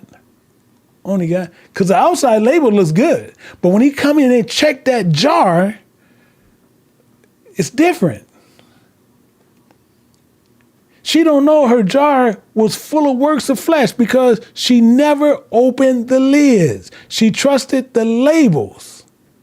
She had written this with her own hand. Remember I told you that. See, the woman is the soul that have forgotten she is a steward and not the owner. So she arranges the jars as though they belong to her. She polished the labels as though her name is upon the deed. She opens the door to visitors as though the storehouse were built for their admiration. But Jehovah is the owner. And the owner sent an inspector there. That's the issue. See, we need to know something. This is not just for you. This is for you to answer within yourself. So the same thing, which woman are you? One's at 3110? Who can find a virtuous woman? For her price is above rubies. See, are we a keeper, or are we stocking the storehouse with substance of a household, working while we yet at night opening our hands to the poor? Are we doing that? Or have we become the keeper of appearances? We just ran the parable, polishing labels day and night, never lifting the lid in the dark. The inspector, I want to tell y'all a secret. I want to tell each and every one of you guys a secret. The inspector is not going to read the label. He's not reading the label at all. I'm telling you, people think he's going to read the label. He ain't read. You know how many people, I'm holy, I'm a child of God, I'm a child of God. He ain't going to read the label. He going to open up the lid and see what's in it. You know how many people that sit there and told you they're a child of God? But we have treasure in earthen vessels, that is exceedingly of the power may be of God and not of us. You know how many people sit there talking about, I'm a child of God, I'm this, I'm that, I'm this. Are you serious? And all God gonna do, he ain't saying, oh, thank the Lord, thank the Lord. Oh, the Lord, well, he gonna go here. The Lord, every other word you say, the Lord is always involved. But if he had that inspector come and check your label, and he popped that lid, you got a problem. See, we are earthy vessels. Our jars of clay, our treasures are meant to contain the glory of God, but the jar that can be filled with anything. See, we can fill our jars with anything. The same vessel that holds oil of gladness can hold sand of calculation. The same vessel that's designed for wine in the new covenant can be filled with water of convenience. Did you know that? Did you know that? The same vessel. So the question is not whether you have a jar. That's not the question. That's not the question, whether or not you have a jar. Do every person have a jar? The question is, what is in your jar? What is in that jar is the question. You have a jar that's labeled marriage. Tell me. You have a jar that labeled marriage. You have a jar that labeled prayer. You got another jar up on your shelf, you got it labeled obedience. You got another jar labeled giving. You got another jar labeled speech. And then you got a jar over there on the side labeled through life. But then the question is, the inspector gonna ask, and he ain't gonna ask you, what's in them? What's in your jars? What is in your jar? So you got to consider this generation, 2026, everybody who's living in it. 2026, everybody that's living in it. Consider this generation. Jehovah created this. The body was created to glorify Jehovah. But this generation, we got to use it as a whole. This generation has turned the body into a billboard of flesh. You got women and men and women, they film themselves provocatively dancing. And then they're going to call it empowerment. Are you serious? You got men. Don't worry, men, y'all want to sit there. You want to display wealth as an acquisition, and then you want to call it being blessed. The jar labeled on your temple has been filled with the contents of the marketplace. Your body is designed to show the glory of Jehovah, but it's being used to show glory of flesh. and the world applauds and they're sharing it, celebrate it. Are you serious? Let me go somewhere. See, now y'all making me mad. Y'all making me mad now. Well, I'm trying to be cool, but let's look at something. Jeremiah 18. Well, I want to show you something. It said the word which came to Jeremiah from the Lord saying, you know it's a problem, but watch what he said. Arise, go down to the potter's house. Okay. And there I will cause thee to hear my words. Okay.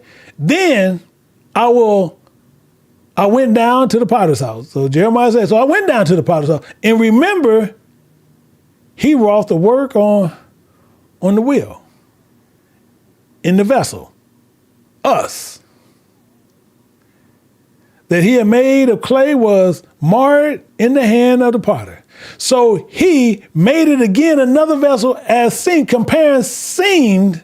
good to the potter to make it.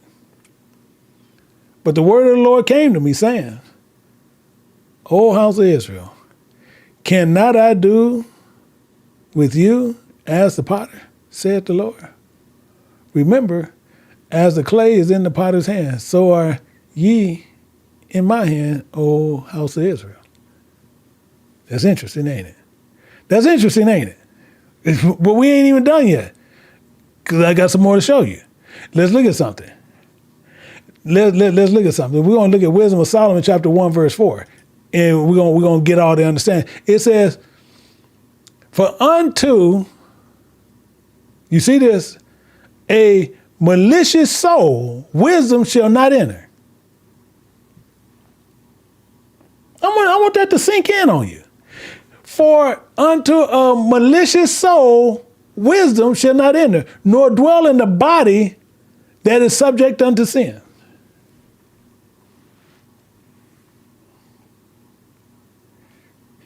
Your names, name your jar right now, not labels you have placed upon them, the actual contents. If the inspector opened the jar of marriage,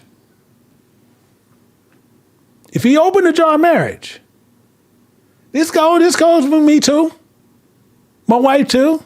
If they open the jar of marriage, what would he find?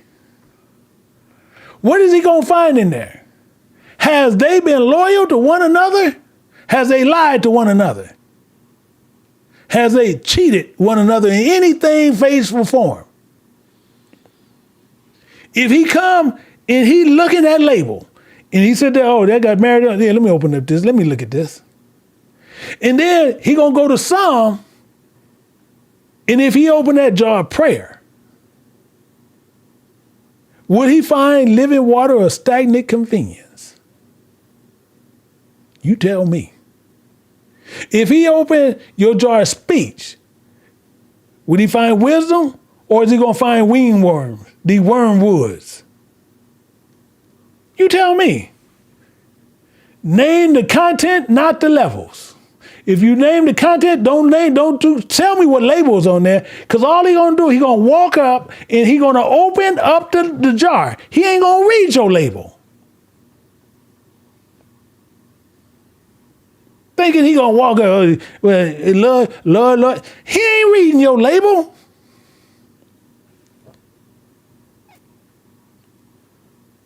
Let's look at something. I want to show you something. We're gonna go here to Isaiah chapter 29. 29, and we're gonna look at verse 13. And he tells you, it says, wherefore, the Lord said, for as much as this people in 2026 draw near me with their mouths, and with their lips do honor me, but have removed their hearts far from me, and their fear taught towards me is taught by the precepts of men. Shut the front door. Shut the front door.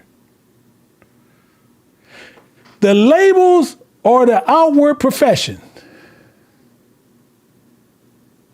They are the word we use. Titles we claim, identity we project to the visitors of our lives. See, the label is not the problem. The label is the aspiration. The calling, the standard. The label is what Jehovah desired to be true.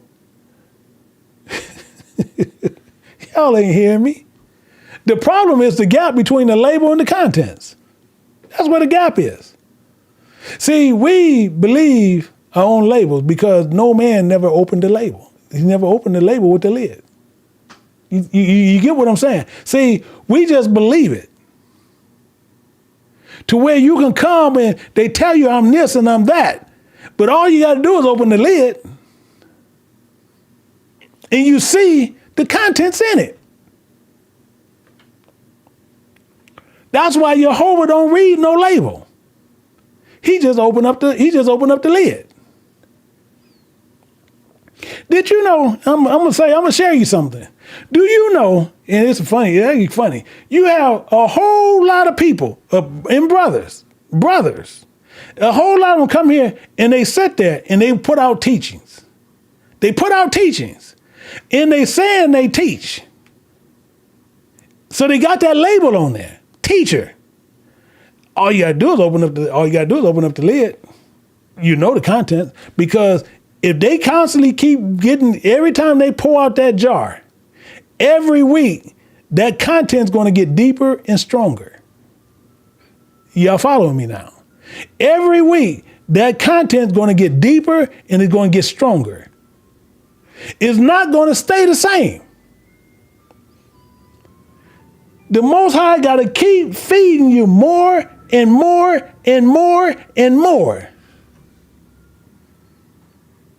So if you were teaching one way last week, I promise you ain't gonna be teaching the same way next week. Cause he ain't gonna allow it. He like my wife. He like varieties. See, my wife like varieties. I'm gonna get variety. I like varieties of stuff. Then, see, some of y'all ain't got those kind of wives. See, I got the kind of wife where we go to dinner and she might get ready to order. I say, I want that. I'm gonna get that too. I'm gonna get that too, sweet. No, don't you get that? Don't you? Why I don't want to get it? I want it to sound good. No, get something else, cause I want to try what you get. If y'all got a wife like that, y'all know what I'm saying. Y'all know what I'm saying, cause she do it. She'll sit there, or she'll order something else other than what I'm ordering, to where she can eat out of my plate. I don't get it. And I heard some women even say, "Gonna tell you what, don't worry, Elder Johnson, don't worry about it. The food for some reason tastes better out of y'all plate." I said, dang, I didn't know that. They said, yeah, it tastes better eating out of y'all plate. Okay. I don't get it. But she she got some women, they all gonna say the same thing. You can't get around it. But I'm telling you, so she'll make you get the same, we'll get different things. Majority of the time, we're going to get two different plates because she want to try my plate. I don't get it. I literally don't get it, but she do it all the time. So I done got used to it. But we got to look at, when we looking at this generation has elevated labels, they have elevated these labels into an industry. You can't tell me they didn't. Why? You got some people put labels, they call themselves followers of Christ. They got followers of Christ. In their social media biography, they post scriptures every morning. Every morning, boom, boom, boom, boom. Putting scripture, share these worship songs in the timeline. His label is clear, polished, visible. But his private messages contain lewdness. His browser history contained pornography. His business dealings contain dishonesty. His treatment of his wife contains cruelty, masked as authority. But the label says follower of Christ. See, the label says follow Christ. The content says works of the flesh. And because no man opened up his lid and looked in the contents. No man opened up the lid because the visitors read the labels. See, he is surprised as a man of God. But I need you even to consider something. I'm going to show you how simple this is. See, you got these same people who you be in these mega building churches, they call them, where they call these preachers who got labels of ministry called transformation. See, they stand on this lit stage and the band is professional, the sermon is polished, the congregation is large, the label on the Storehouse says House of God. See, the label on the store says House of God. But the contents of the ministry are merchandise. You're saying, what? Is merchandise. Book sales, conference fees, speaking. You got these honorariums. Well, I shouldn't even use that word. Honorarium is when somebody is paid to speak. That's what they pay for. They paid to speak. That's what you call an honorarium. So sorry about that. I shouldn't have used that word, but because that's something else. But anyway, because I know a lot of people, they might say, well, I don't know what he's saying, but that's all that. Honorarium is that. But let's look at something. In this here, in John chapter 2:15, it says, and when he had made a scourge of a small cords and drove them out of the temple in the sheep, in the oxen, and poured out the money changers' money and overthrew the tables, he said unto them that sold doves, take these things hence. Make not my Father's house merchandise. Think about that. Think about that. See, we have to think about what we're actually doing.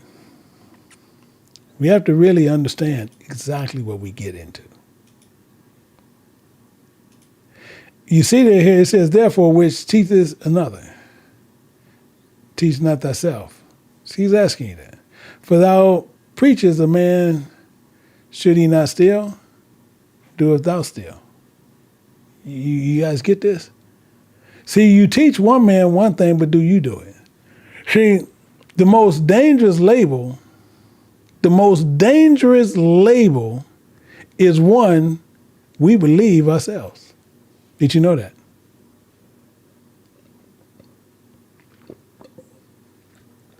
That's the most dangerous label. See, when a man labels his jar surrender and believe the label without opening the lid, he deceived himself. He deceived himself. See, self-deception is the only deception Jehovah cannot correct. Did you know that? Self-deception is the only deception Jehovah cannot correct. That's like bad fruit. He tosses it. See, the corporation of the deceived. So if a man will not seek correction for the condition he does not believe he has. Did you know that? What label you believe without lifting the lid? What label do you believe without lifting the lid? What you think about that? We have called yourselves patient while keeping a ledger of offense. You have called yourself generous while calculating every return. You have called yourself faithful while serving only when it costs nothing. But the inspector is not coming to read your label. He's not coming for that. He's coming to open up your lid. He's coming to open up your lid. See, because the contents is measured, and we're gonna look at this fifth token. Because we gotta look at this fifth token that's saying the calculation. You gotta understand that lid. See, the contents are the true measure of the storehouse. They are what the inspector finds when he opens up your lid. See, labels can always lie. Always. Always lie. And we see that all the time. In Jeremiah chapter 17, looking at verse 10, it says, I, the Lord, search the heart. Exactly. He ain't looking at the lid. He going to open it. You think he going to look at your label? Look, I just love the Lord. Okay, cool. Let me open up the lid. Let me open up the lid. I love you, Lord. Let me, okay, no problem. Let me open the lid. Thank you, Lord. Let me open up the lid.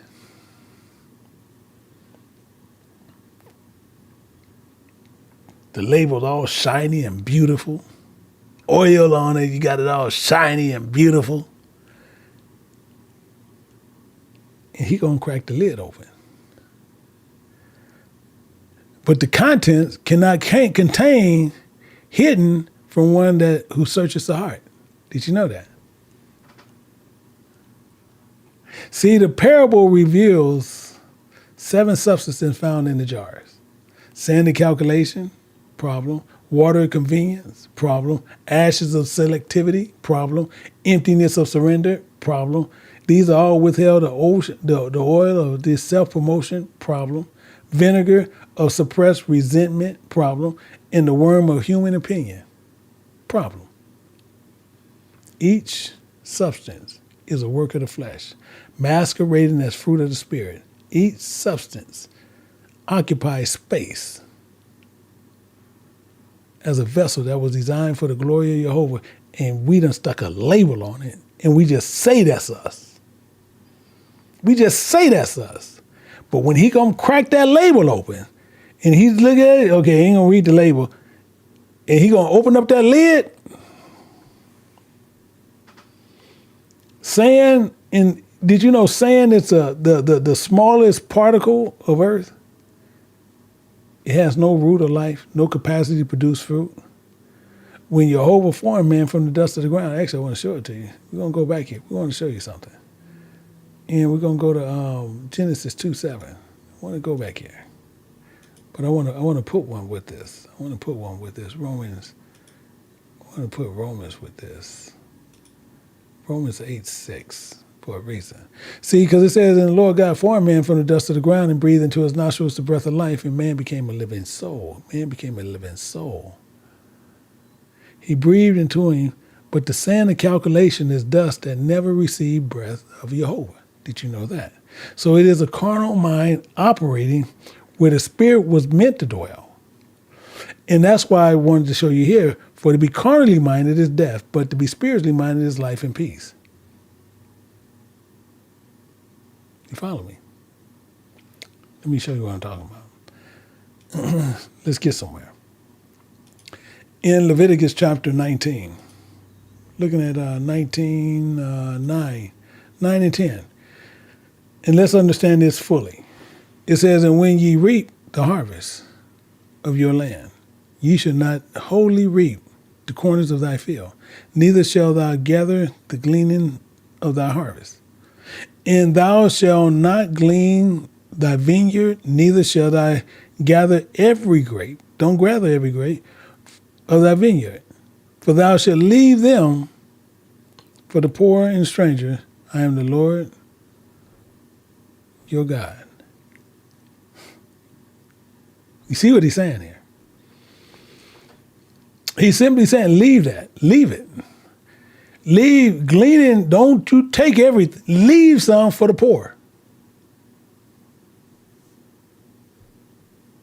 The reason it's given is a reputation. Everybody follow me. So I want to make sure you understand where I'm coming from.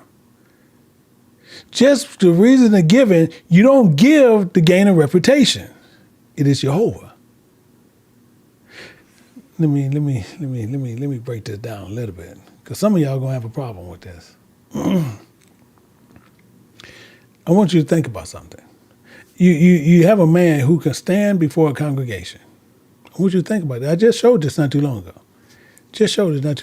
And guess what? And a lot of y'all still love watching this man. So you can't say you don't, because you still love watching this man. But this man stands before a congregation of 1,000, and he announces publicly what that preacher did. He said he was touched to give $1 million. And everybody know what I'm talking about. The cameras are rolling. They're rolling. The stream and the broadcast to the world. The congregation erupts. The social media feed explodes. Then the man walks up to this man they want to call a pastor. He lay hands on his head. In the moment, it went viral as a spectacle, as millions of viewers seen on YouTube, this man gyrating. Tyler Perry stood before T.D. Jakes at this place they call the Potter House in Dallas and made a donation, the centerpiece of a broadcast. The tears, the tongues, the laying of hands, the moment was produced, broadcast, and consumed like a television event. You can't tell me it happened because I watched it. I showed it. I didn't see it happen in that, but I seen the video, and I showed the video. So I want to show you the same thing is, and the main thing is, the same people sit there where that was just that, but he still knows. That's the point. That's the whole point. That's your label. You don't have no contents.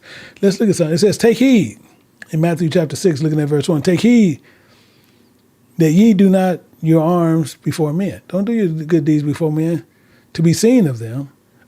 Otherwise, ye have no reward of your Father which is in heaven. Therefore, when thou doest thy arms, do not sound the trumpet before thee, as the hypocrites do, in the synagogues and in the streets, that they may have glory of men.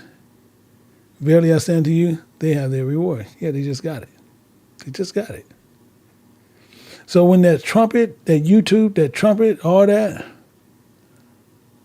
the same thing as the Messiah said plainly, they had their reward. Their reward was the applause of men.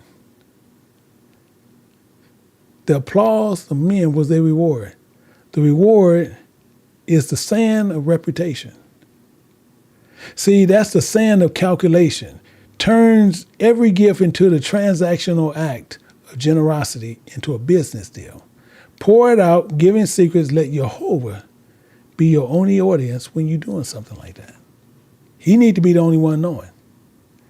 So when the dollar increments, we look at that, call went out. Who would give $1 million? You done heard that. You might never heard it in the buildings you was in, but you got some places where they'll do that. Who would give $1 million? Who would give 100,000? Who would give 10,000? See, I'm gonna tell you, how many poor widows sat in those pews? How many poor people sat in those pews, clutching to their $20, and then they felt that their offering was meaningless because they could not produce a viral moment. Tell me about it. See, this system of performative giving, that's what this is called. Performative giving does not only corrupt the giver, but it crushes the spirit of the poor who give their substance while the church that they want to so-called gave in their abundance. You follow me? So I want to make sure you clearly understand where I'm coming from. In Luke chapter 21, it says this and what I'm talking about. Luke chapter 21, but we're going to look at this 2, we're going to grab it all the way to 4. And it says, and he saw a certain poor widow, I spoke about this last week, casting in thither 2 mites. And he said, of a truth, I say unto you, that this poor widow had cast in more than of they all. For all these they have of their abundance cast in unto the offering of God, but she, of her penury, had cast in all the living she had. Exactly the point. Exactly. Men gonna always approach, think about it. You can go on YouTube and you see it. You'll see a man approach a homeless person on the street. But before he gave him a single dollar, they're going to set up a camera. And then the man going to hand him a $100 bill. The homeless man, he ended up weeping. The man smiles. He uploads the video. When he uploads the video, he get 10 million views. The advertising revenue exceeds the $100. And this is by 1,000-fold. He was not giving. He had invested. He invested. The homeless man's tears were the harvest as content. The man calls himself, he calls himself generous. The same guy who did it, he gonna call himself generous. Let's look at something. In Proverbs 17:5, it says, whoso marketh the poor, we approach his maker, but he that is glad at calamity should not be unpunished. You know it's not going unpunished, even what I'm showing you. Why? Because you got so many people do this. See, the standard is not perfection. You guys follow me? I want to make sure you guys follow me on this. I is for yes and N's for no. The standard is not perfection. The standard is totality. I told you that earlier. Totality. Totality. That's the standard. Totality. Jehovah is not asking for a perfect offering. You follow me? He's not asking for a perfect offering. He's asking for a complete one. He's asking for a complete offering. The widow with 2 mites were not the perfect offering.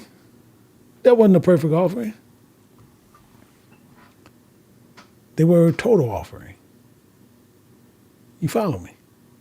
See, Mary's ointment was not the perfect offering. It was a total offering. She did not anoint with precision. She broke the vessel and poured it out the measure. Same thing when he took over Yahweh's body. I'll show you this. In John 1:14, we're going to John 1:14, but I also want Hebrews 10:5.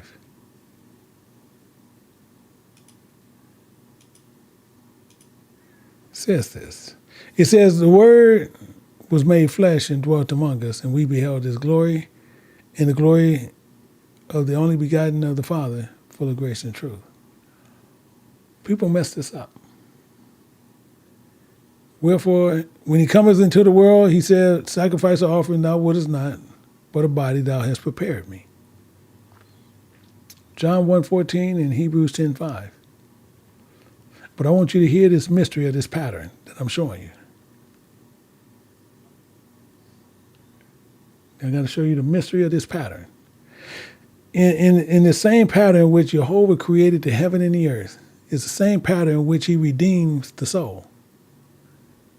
So in Genesis chapter 1, it tells you that the Spirit of God moved upon the face of the waters. It tells you that. Actually, I just go there just so you can see it for reference. Genesis 1:2, tell you. It says the Spirit of God moved upon the face of the waters.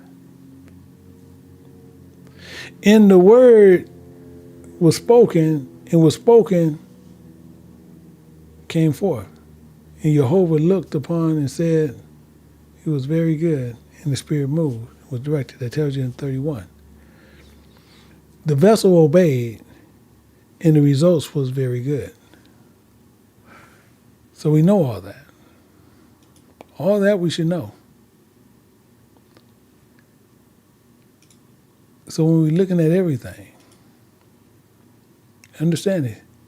In Romans 12:1, I beseech thee therefore, brethren, by the mercies of God, that you present your bodies a living sacrifice, holy, acceptable unto God, which is your reasonable service. So he becomes this person. The vessel obeyed and the results was very good. This is the identical pattern of surrender. This is the pattern. When a man presents his body a living sacrifice, wholly acceptable unto God, he becomes the water of which the Spirit moves. And when he yields to the word of Jehovah rather than to the counsel of his own flesh, the word directs the vessel. When the spirit of the word operates through the prepared body without resistance, Jehovah looks upon the life and says, it is very good. It's very good. The Messiah is the proof that it's the pattern that works in human flesh, that it works in human flesh. Not because his flesh was different from ours. Yahweh or Jesus' flesh wasn't different for us, but because his surrender was totality. It was total. You follow me? His surrender was total, where ours has been partial. You guys following me now? See, his sinless walk is not recorded to encourage us that he can be sinless, nor discourage us that we cannot. It is a testimony of one who had the right, Jesus, he had the right to withhold himself from the altar if he chose to do so, and he didn't.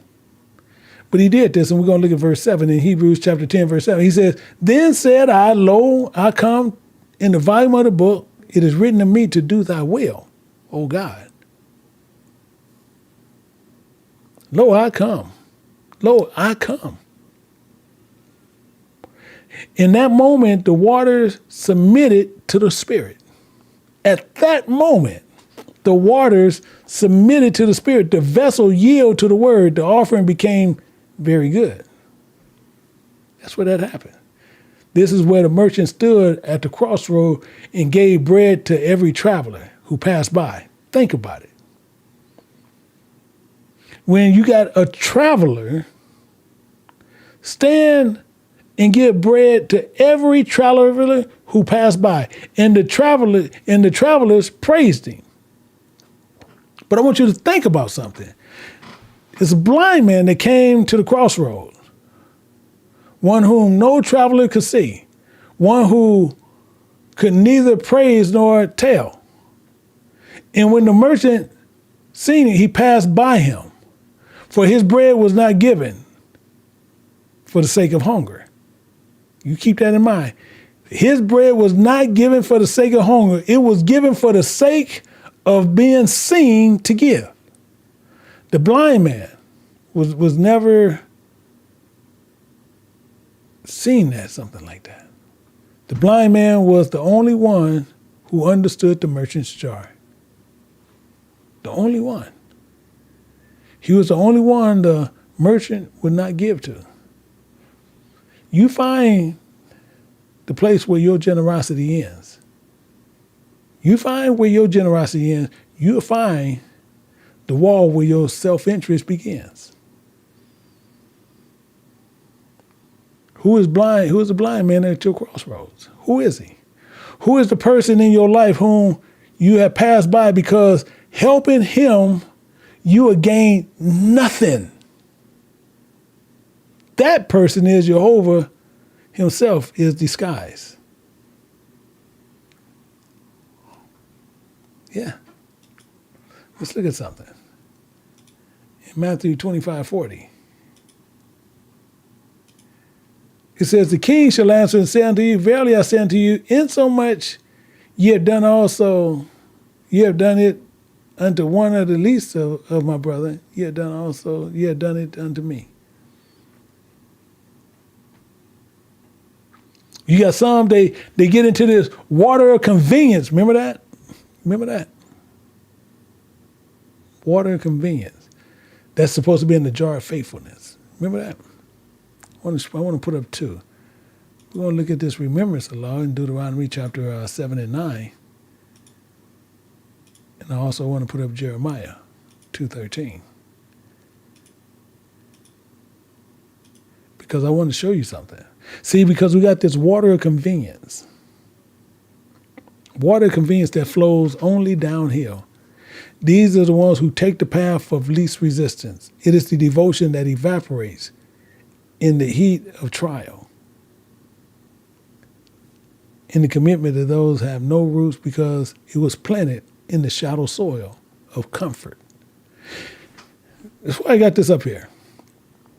Know therefore that the Lord thy God is God, faithful God, which keepeth covenant and mercy of them who love him and keep his commandments for 1,000 generations. For my people have committed two evils. They have forsaken me and the fountain of living water, and they have hewn out cisterns, broken cisterns, that can hold no water. This I've been saying the entire time. The water of convenience is the water of broken cistern. It looks like faithfulness, but it cannot hold, it cannot sustain, it cannot give life. So the same. Consider a marriage. Got to go back to that again. Consider a marriage that endure only in good times. Only in good times.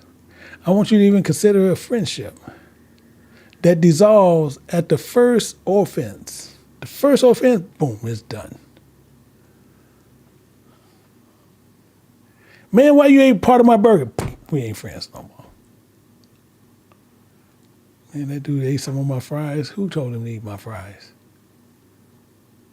Consider the business partnership that breaks the profit deadlines. Consider the prayer life that only exists when only crisis and disappears in comfort. You know how many people are like that? All of these broken cisterns, vessels that were designed to hold water, but have cracked under the weight of self-interest.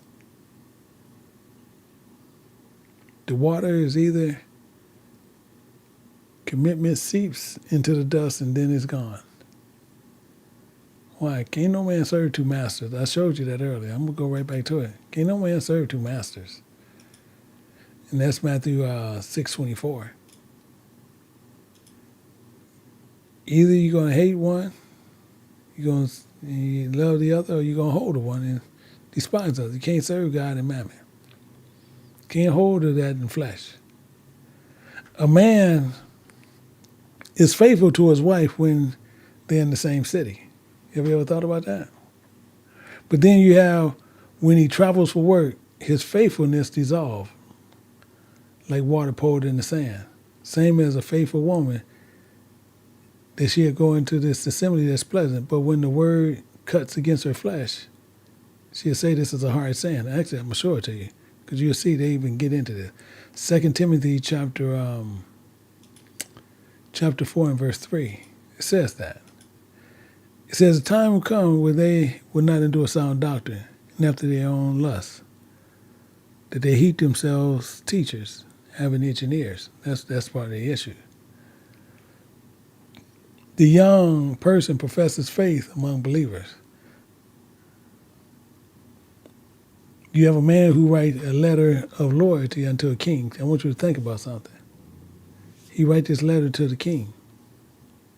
But when the ink on which he writes is invisible, keep this in mind. So this parchment is delivered to this king, sealed perfectly. But when the king looks on the parchment, he looks on the page, there's no words. Even so, the man that concealed his lifestyle from the altar, the testimony he presented before Jehovah is a blank page. Did you know that? And the reason why I say that, because we actually just went through this last week. And I'm going to go back to it. We're going to look at this in Leviticus chapter 1, picking up at verse 5. And it says, And he shall kill the bullock before the Lord, and the priests and Aaron's sons shall bring the blood and sprinkle the blood around and about the altar and by the door of the tabernacle of the congregation. So it got to be before the people. round and about the altar, around the door. Interesting. Where all can see, but this generation writes his loyalty with invisible ink. And then they try to wonder why the king don't respond to them. They wonder why the king don't respond. I want you to think about that.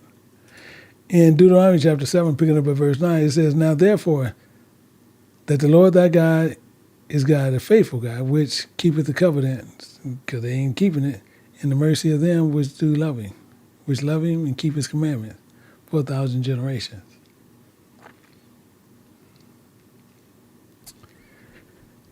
If your faithfulness has terms, has conditions, if your devotion has comfort thresholds, if your commitment requires favorable circumstances, then your jar is filled with stagnant waters, not living water. The inspector will pour it on the ground. He's going to pour that out. That's a guarantee. Then we have that ashes of selectivity. You remember that? I know you remember the parable.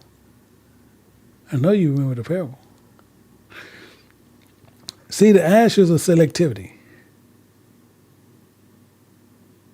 It remains in the fire that burns. Only when the flesh chooses to burn.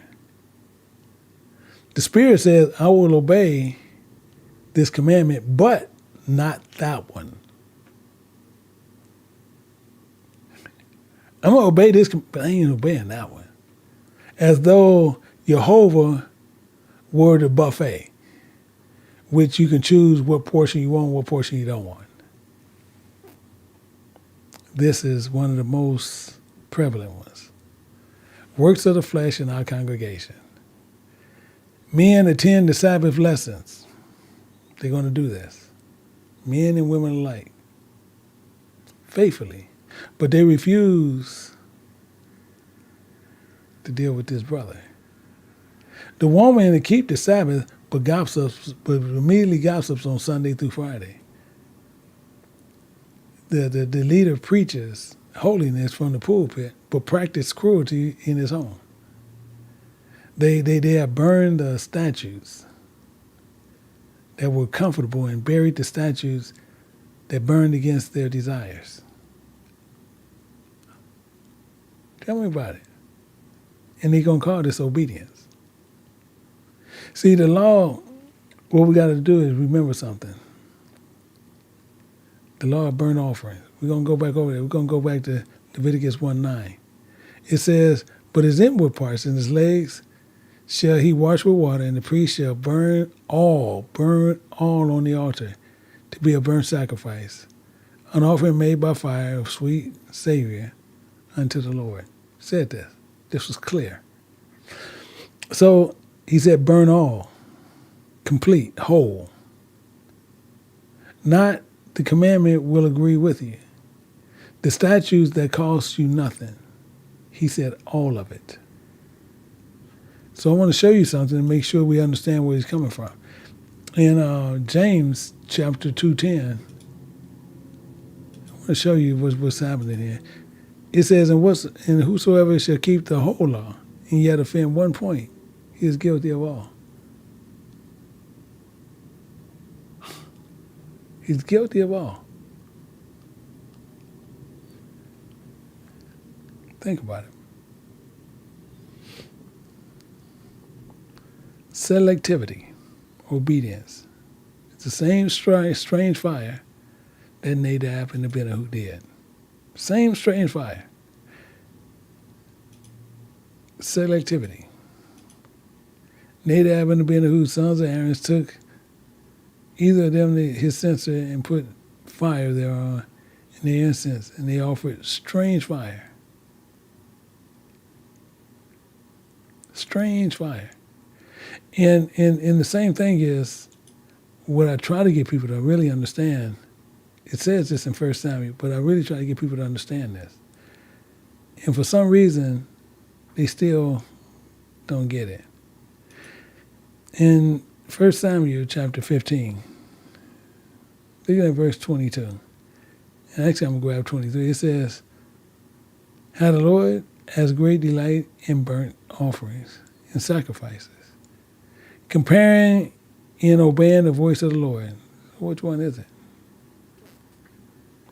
Which one is it? You want the offering, you want the sacrifices. It says, remember.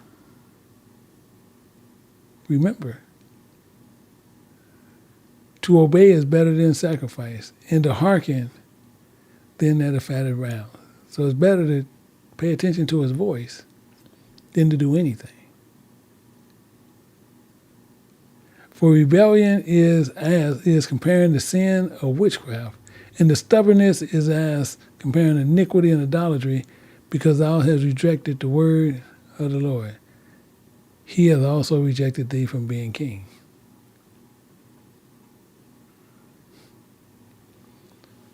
So the question becomes, what commandment have you buried?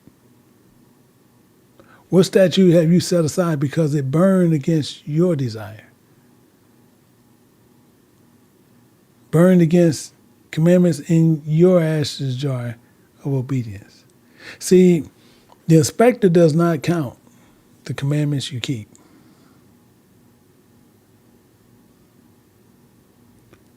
He searches for the ones you buried. That's what he's going to do. He's going to search every one you buried. The one we got to look at the jar of surrender. Emptiness is the most terrible discovery because it means nothing was ever placed upon that altar. The jar had corrupt contents, sand, water, ashes, but the jar of surrender was completely empty. This tells us that the woman had never even begun to surrender. Never. They're talking about our spirits, you know that, right? Surrender cannot be corrupted because surrender is either total or it don't exist. Surrender is total or it don't exist. There's no such thing as partial surrender. No such thing. Either the whole self is upon the altar or the altar is completely empty. You cannot have surrender any more than you can have die. You just can't happen. You can't have surrender and have die. Let's go back over here. Let's look at this again. Hebrews 10:7. It says, "Then said I, Lo, I come in the volume of the book. It is written to me to do thy will, O God." It's all of it. This generation speaks constantly of surrender. We're always speaking of surrender.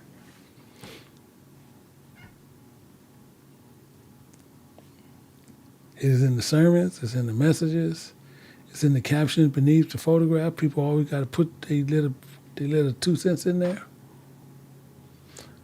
I surrender all. But when Jehovah says surrender your career plan, the jar is going to remain empty. When he says surrender your relationship, the jar is going to remain empty. When he says surrender your opinion, your comfort, your timeline, your ambition, the jar is going to remain empty. Because you have confused the singing about surrender with the doing of it. The labels have been polished and it gleams, but the jar never been filled. I'm telling you, it's a crack up. I want you to think about it even now. Say like even like a merchant, you can see the same merchant. He sends a gift to the king in a box, and he gonna wrap it in a gold leaf. I want you to think about something. And you wrap it in this gold leaf, and it's adorned with precious stone. But when the king opened the box, it's empty. I want you to think about it. It's empty. Remember the girl who took all day to dress? It's empty. So the merchant had sent in the wrapping, but withheld the gift. So now is the king pleased with the gold leaf? No. His anger is kindled now double. For the beauty in the wrapping make the emptiness even more insulting. So even so, when we, as a people, bring to Jehovah our outward wrapping, but within our box, there's no flesh upon the altar.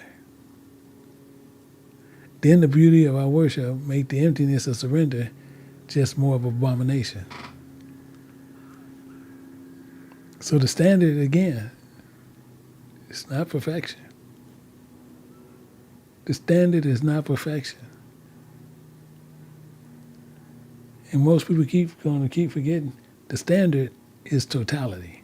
Actually, I'm going to type that in there because I want to just make sure. That's what I'm saying. Totality. The standard is totality. Jehovah is not asking for the perfect offering. He's asking for a complete offering. That's why Jesus was totality. His offering was totality. What have you withheld from the altar? That's what you got to think about. What have you placed there? What have you kept back? The jar of surrender is not measured by what is within it, but by what should be within it, and it's not. The emptiness always speaks louder than any content. We have the oil of self-promotion, the vinegar of resentment, and the wingworm of opinions. Actually, let me put two things up there. We got James 3:15, but I want to put one with that. Luke 8:18-11. To show you something. So, what we want to do, looking at this self-promotion, these three additional contents found in the jars. We got humility, patience, wisdom. Humility, patience, wisdom. Reveal that corruption continues beyond the primary four. So the oil of self-promotion is humility used as a stage. So the vinegar of resentment is patience that keeps the ledger. But then when you're looking at the wormwood, it's human opinion is wisdom that comes from beneath. And actually, that's why I got this here. It says, for wisdom descends not from above, but earthly, sensual, devilish. For where envy and strife is, there's confusion in every evil work, but the wisdom that is from above is pure, peaceable, gentle, easy to entreat, and full of mercy and good fruits, without partiality and without hypocrisy. This is what we deal with. So we have to understand what we're doing. I'm gonna stop here. We got more that you can. Let me see. 1 second. 1 second. Let me see. Yeah, we have some more serious stuff, and I don't want to get this caught up. But we're going to do the spiritual calculus. I'm going to do it in the bag, in Zoom. And hopefully everybody get this understanding on what we're doing and what need to be done. So what I'm doing is I'm going to offer everybody to come in the Zoom to where you can actually get this understanding. Because we can see this charge is really serious. So I want to make sure that everybody who want to understand what's being required of them from God, they have that opportunity. So, and then you have some people where I say, some people just fly by nighters. They just come over here just for what they do and they're going about their business. And it's cool you come over here, but you don't need to. Because just like I said, there's a lot of stuff I don't show in the front for certain reasons. But just like I say, we open up the Zoom for everybody. So you're more than welcome to come there to learn. So with that, I'm going to end here. And the first thing I'm going to do, I'm going to have we're going to have them where they're going to do the announcements and everything there. But then we will be going through everything else. I do need to answer some questions that was asked by Sister Valerie, my wife, that we got to answer also. So we're going to take care of that, and then we're going to go on throughout the day. So then on tomorrow we'll have Bible therapy. We have some time changes on there, so we'll have that tomorrow. But I say to each and every person, until we get together again, we got to understand what we're going through. What's in your jar?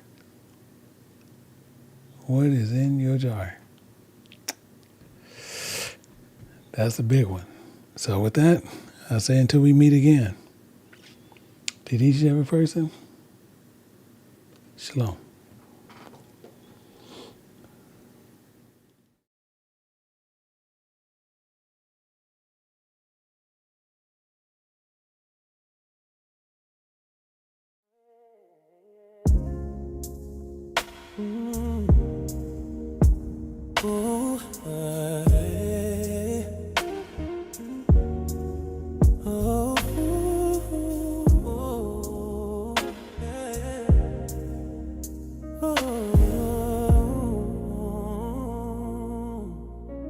For Jehovah, we open arms into thee in the manner of a parable, and we utter before thy throne the dark sayings which our fathers have declared unto us from of old.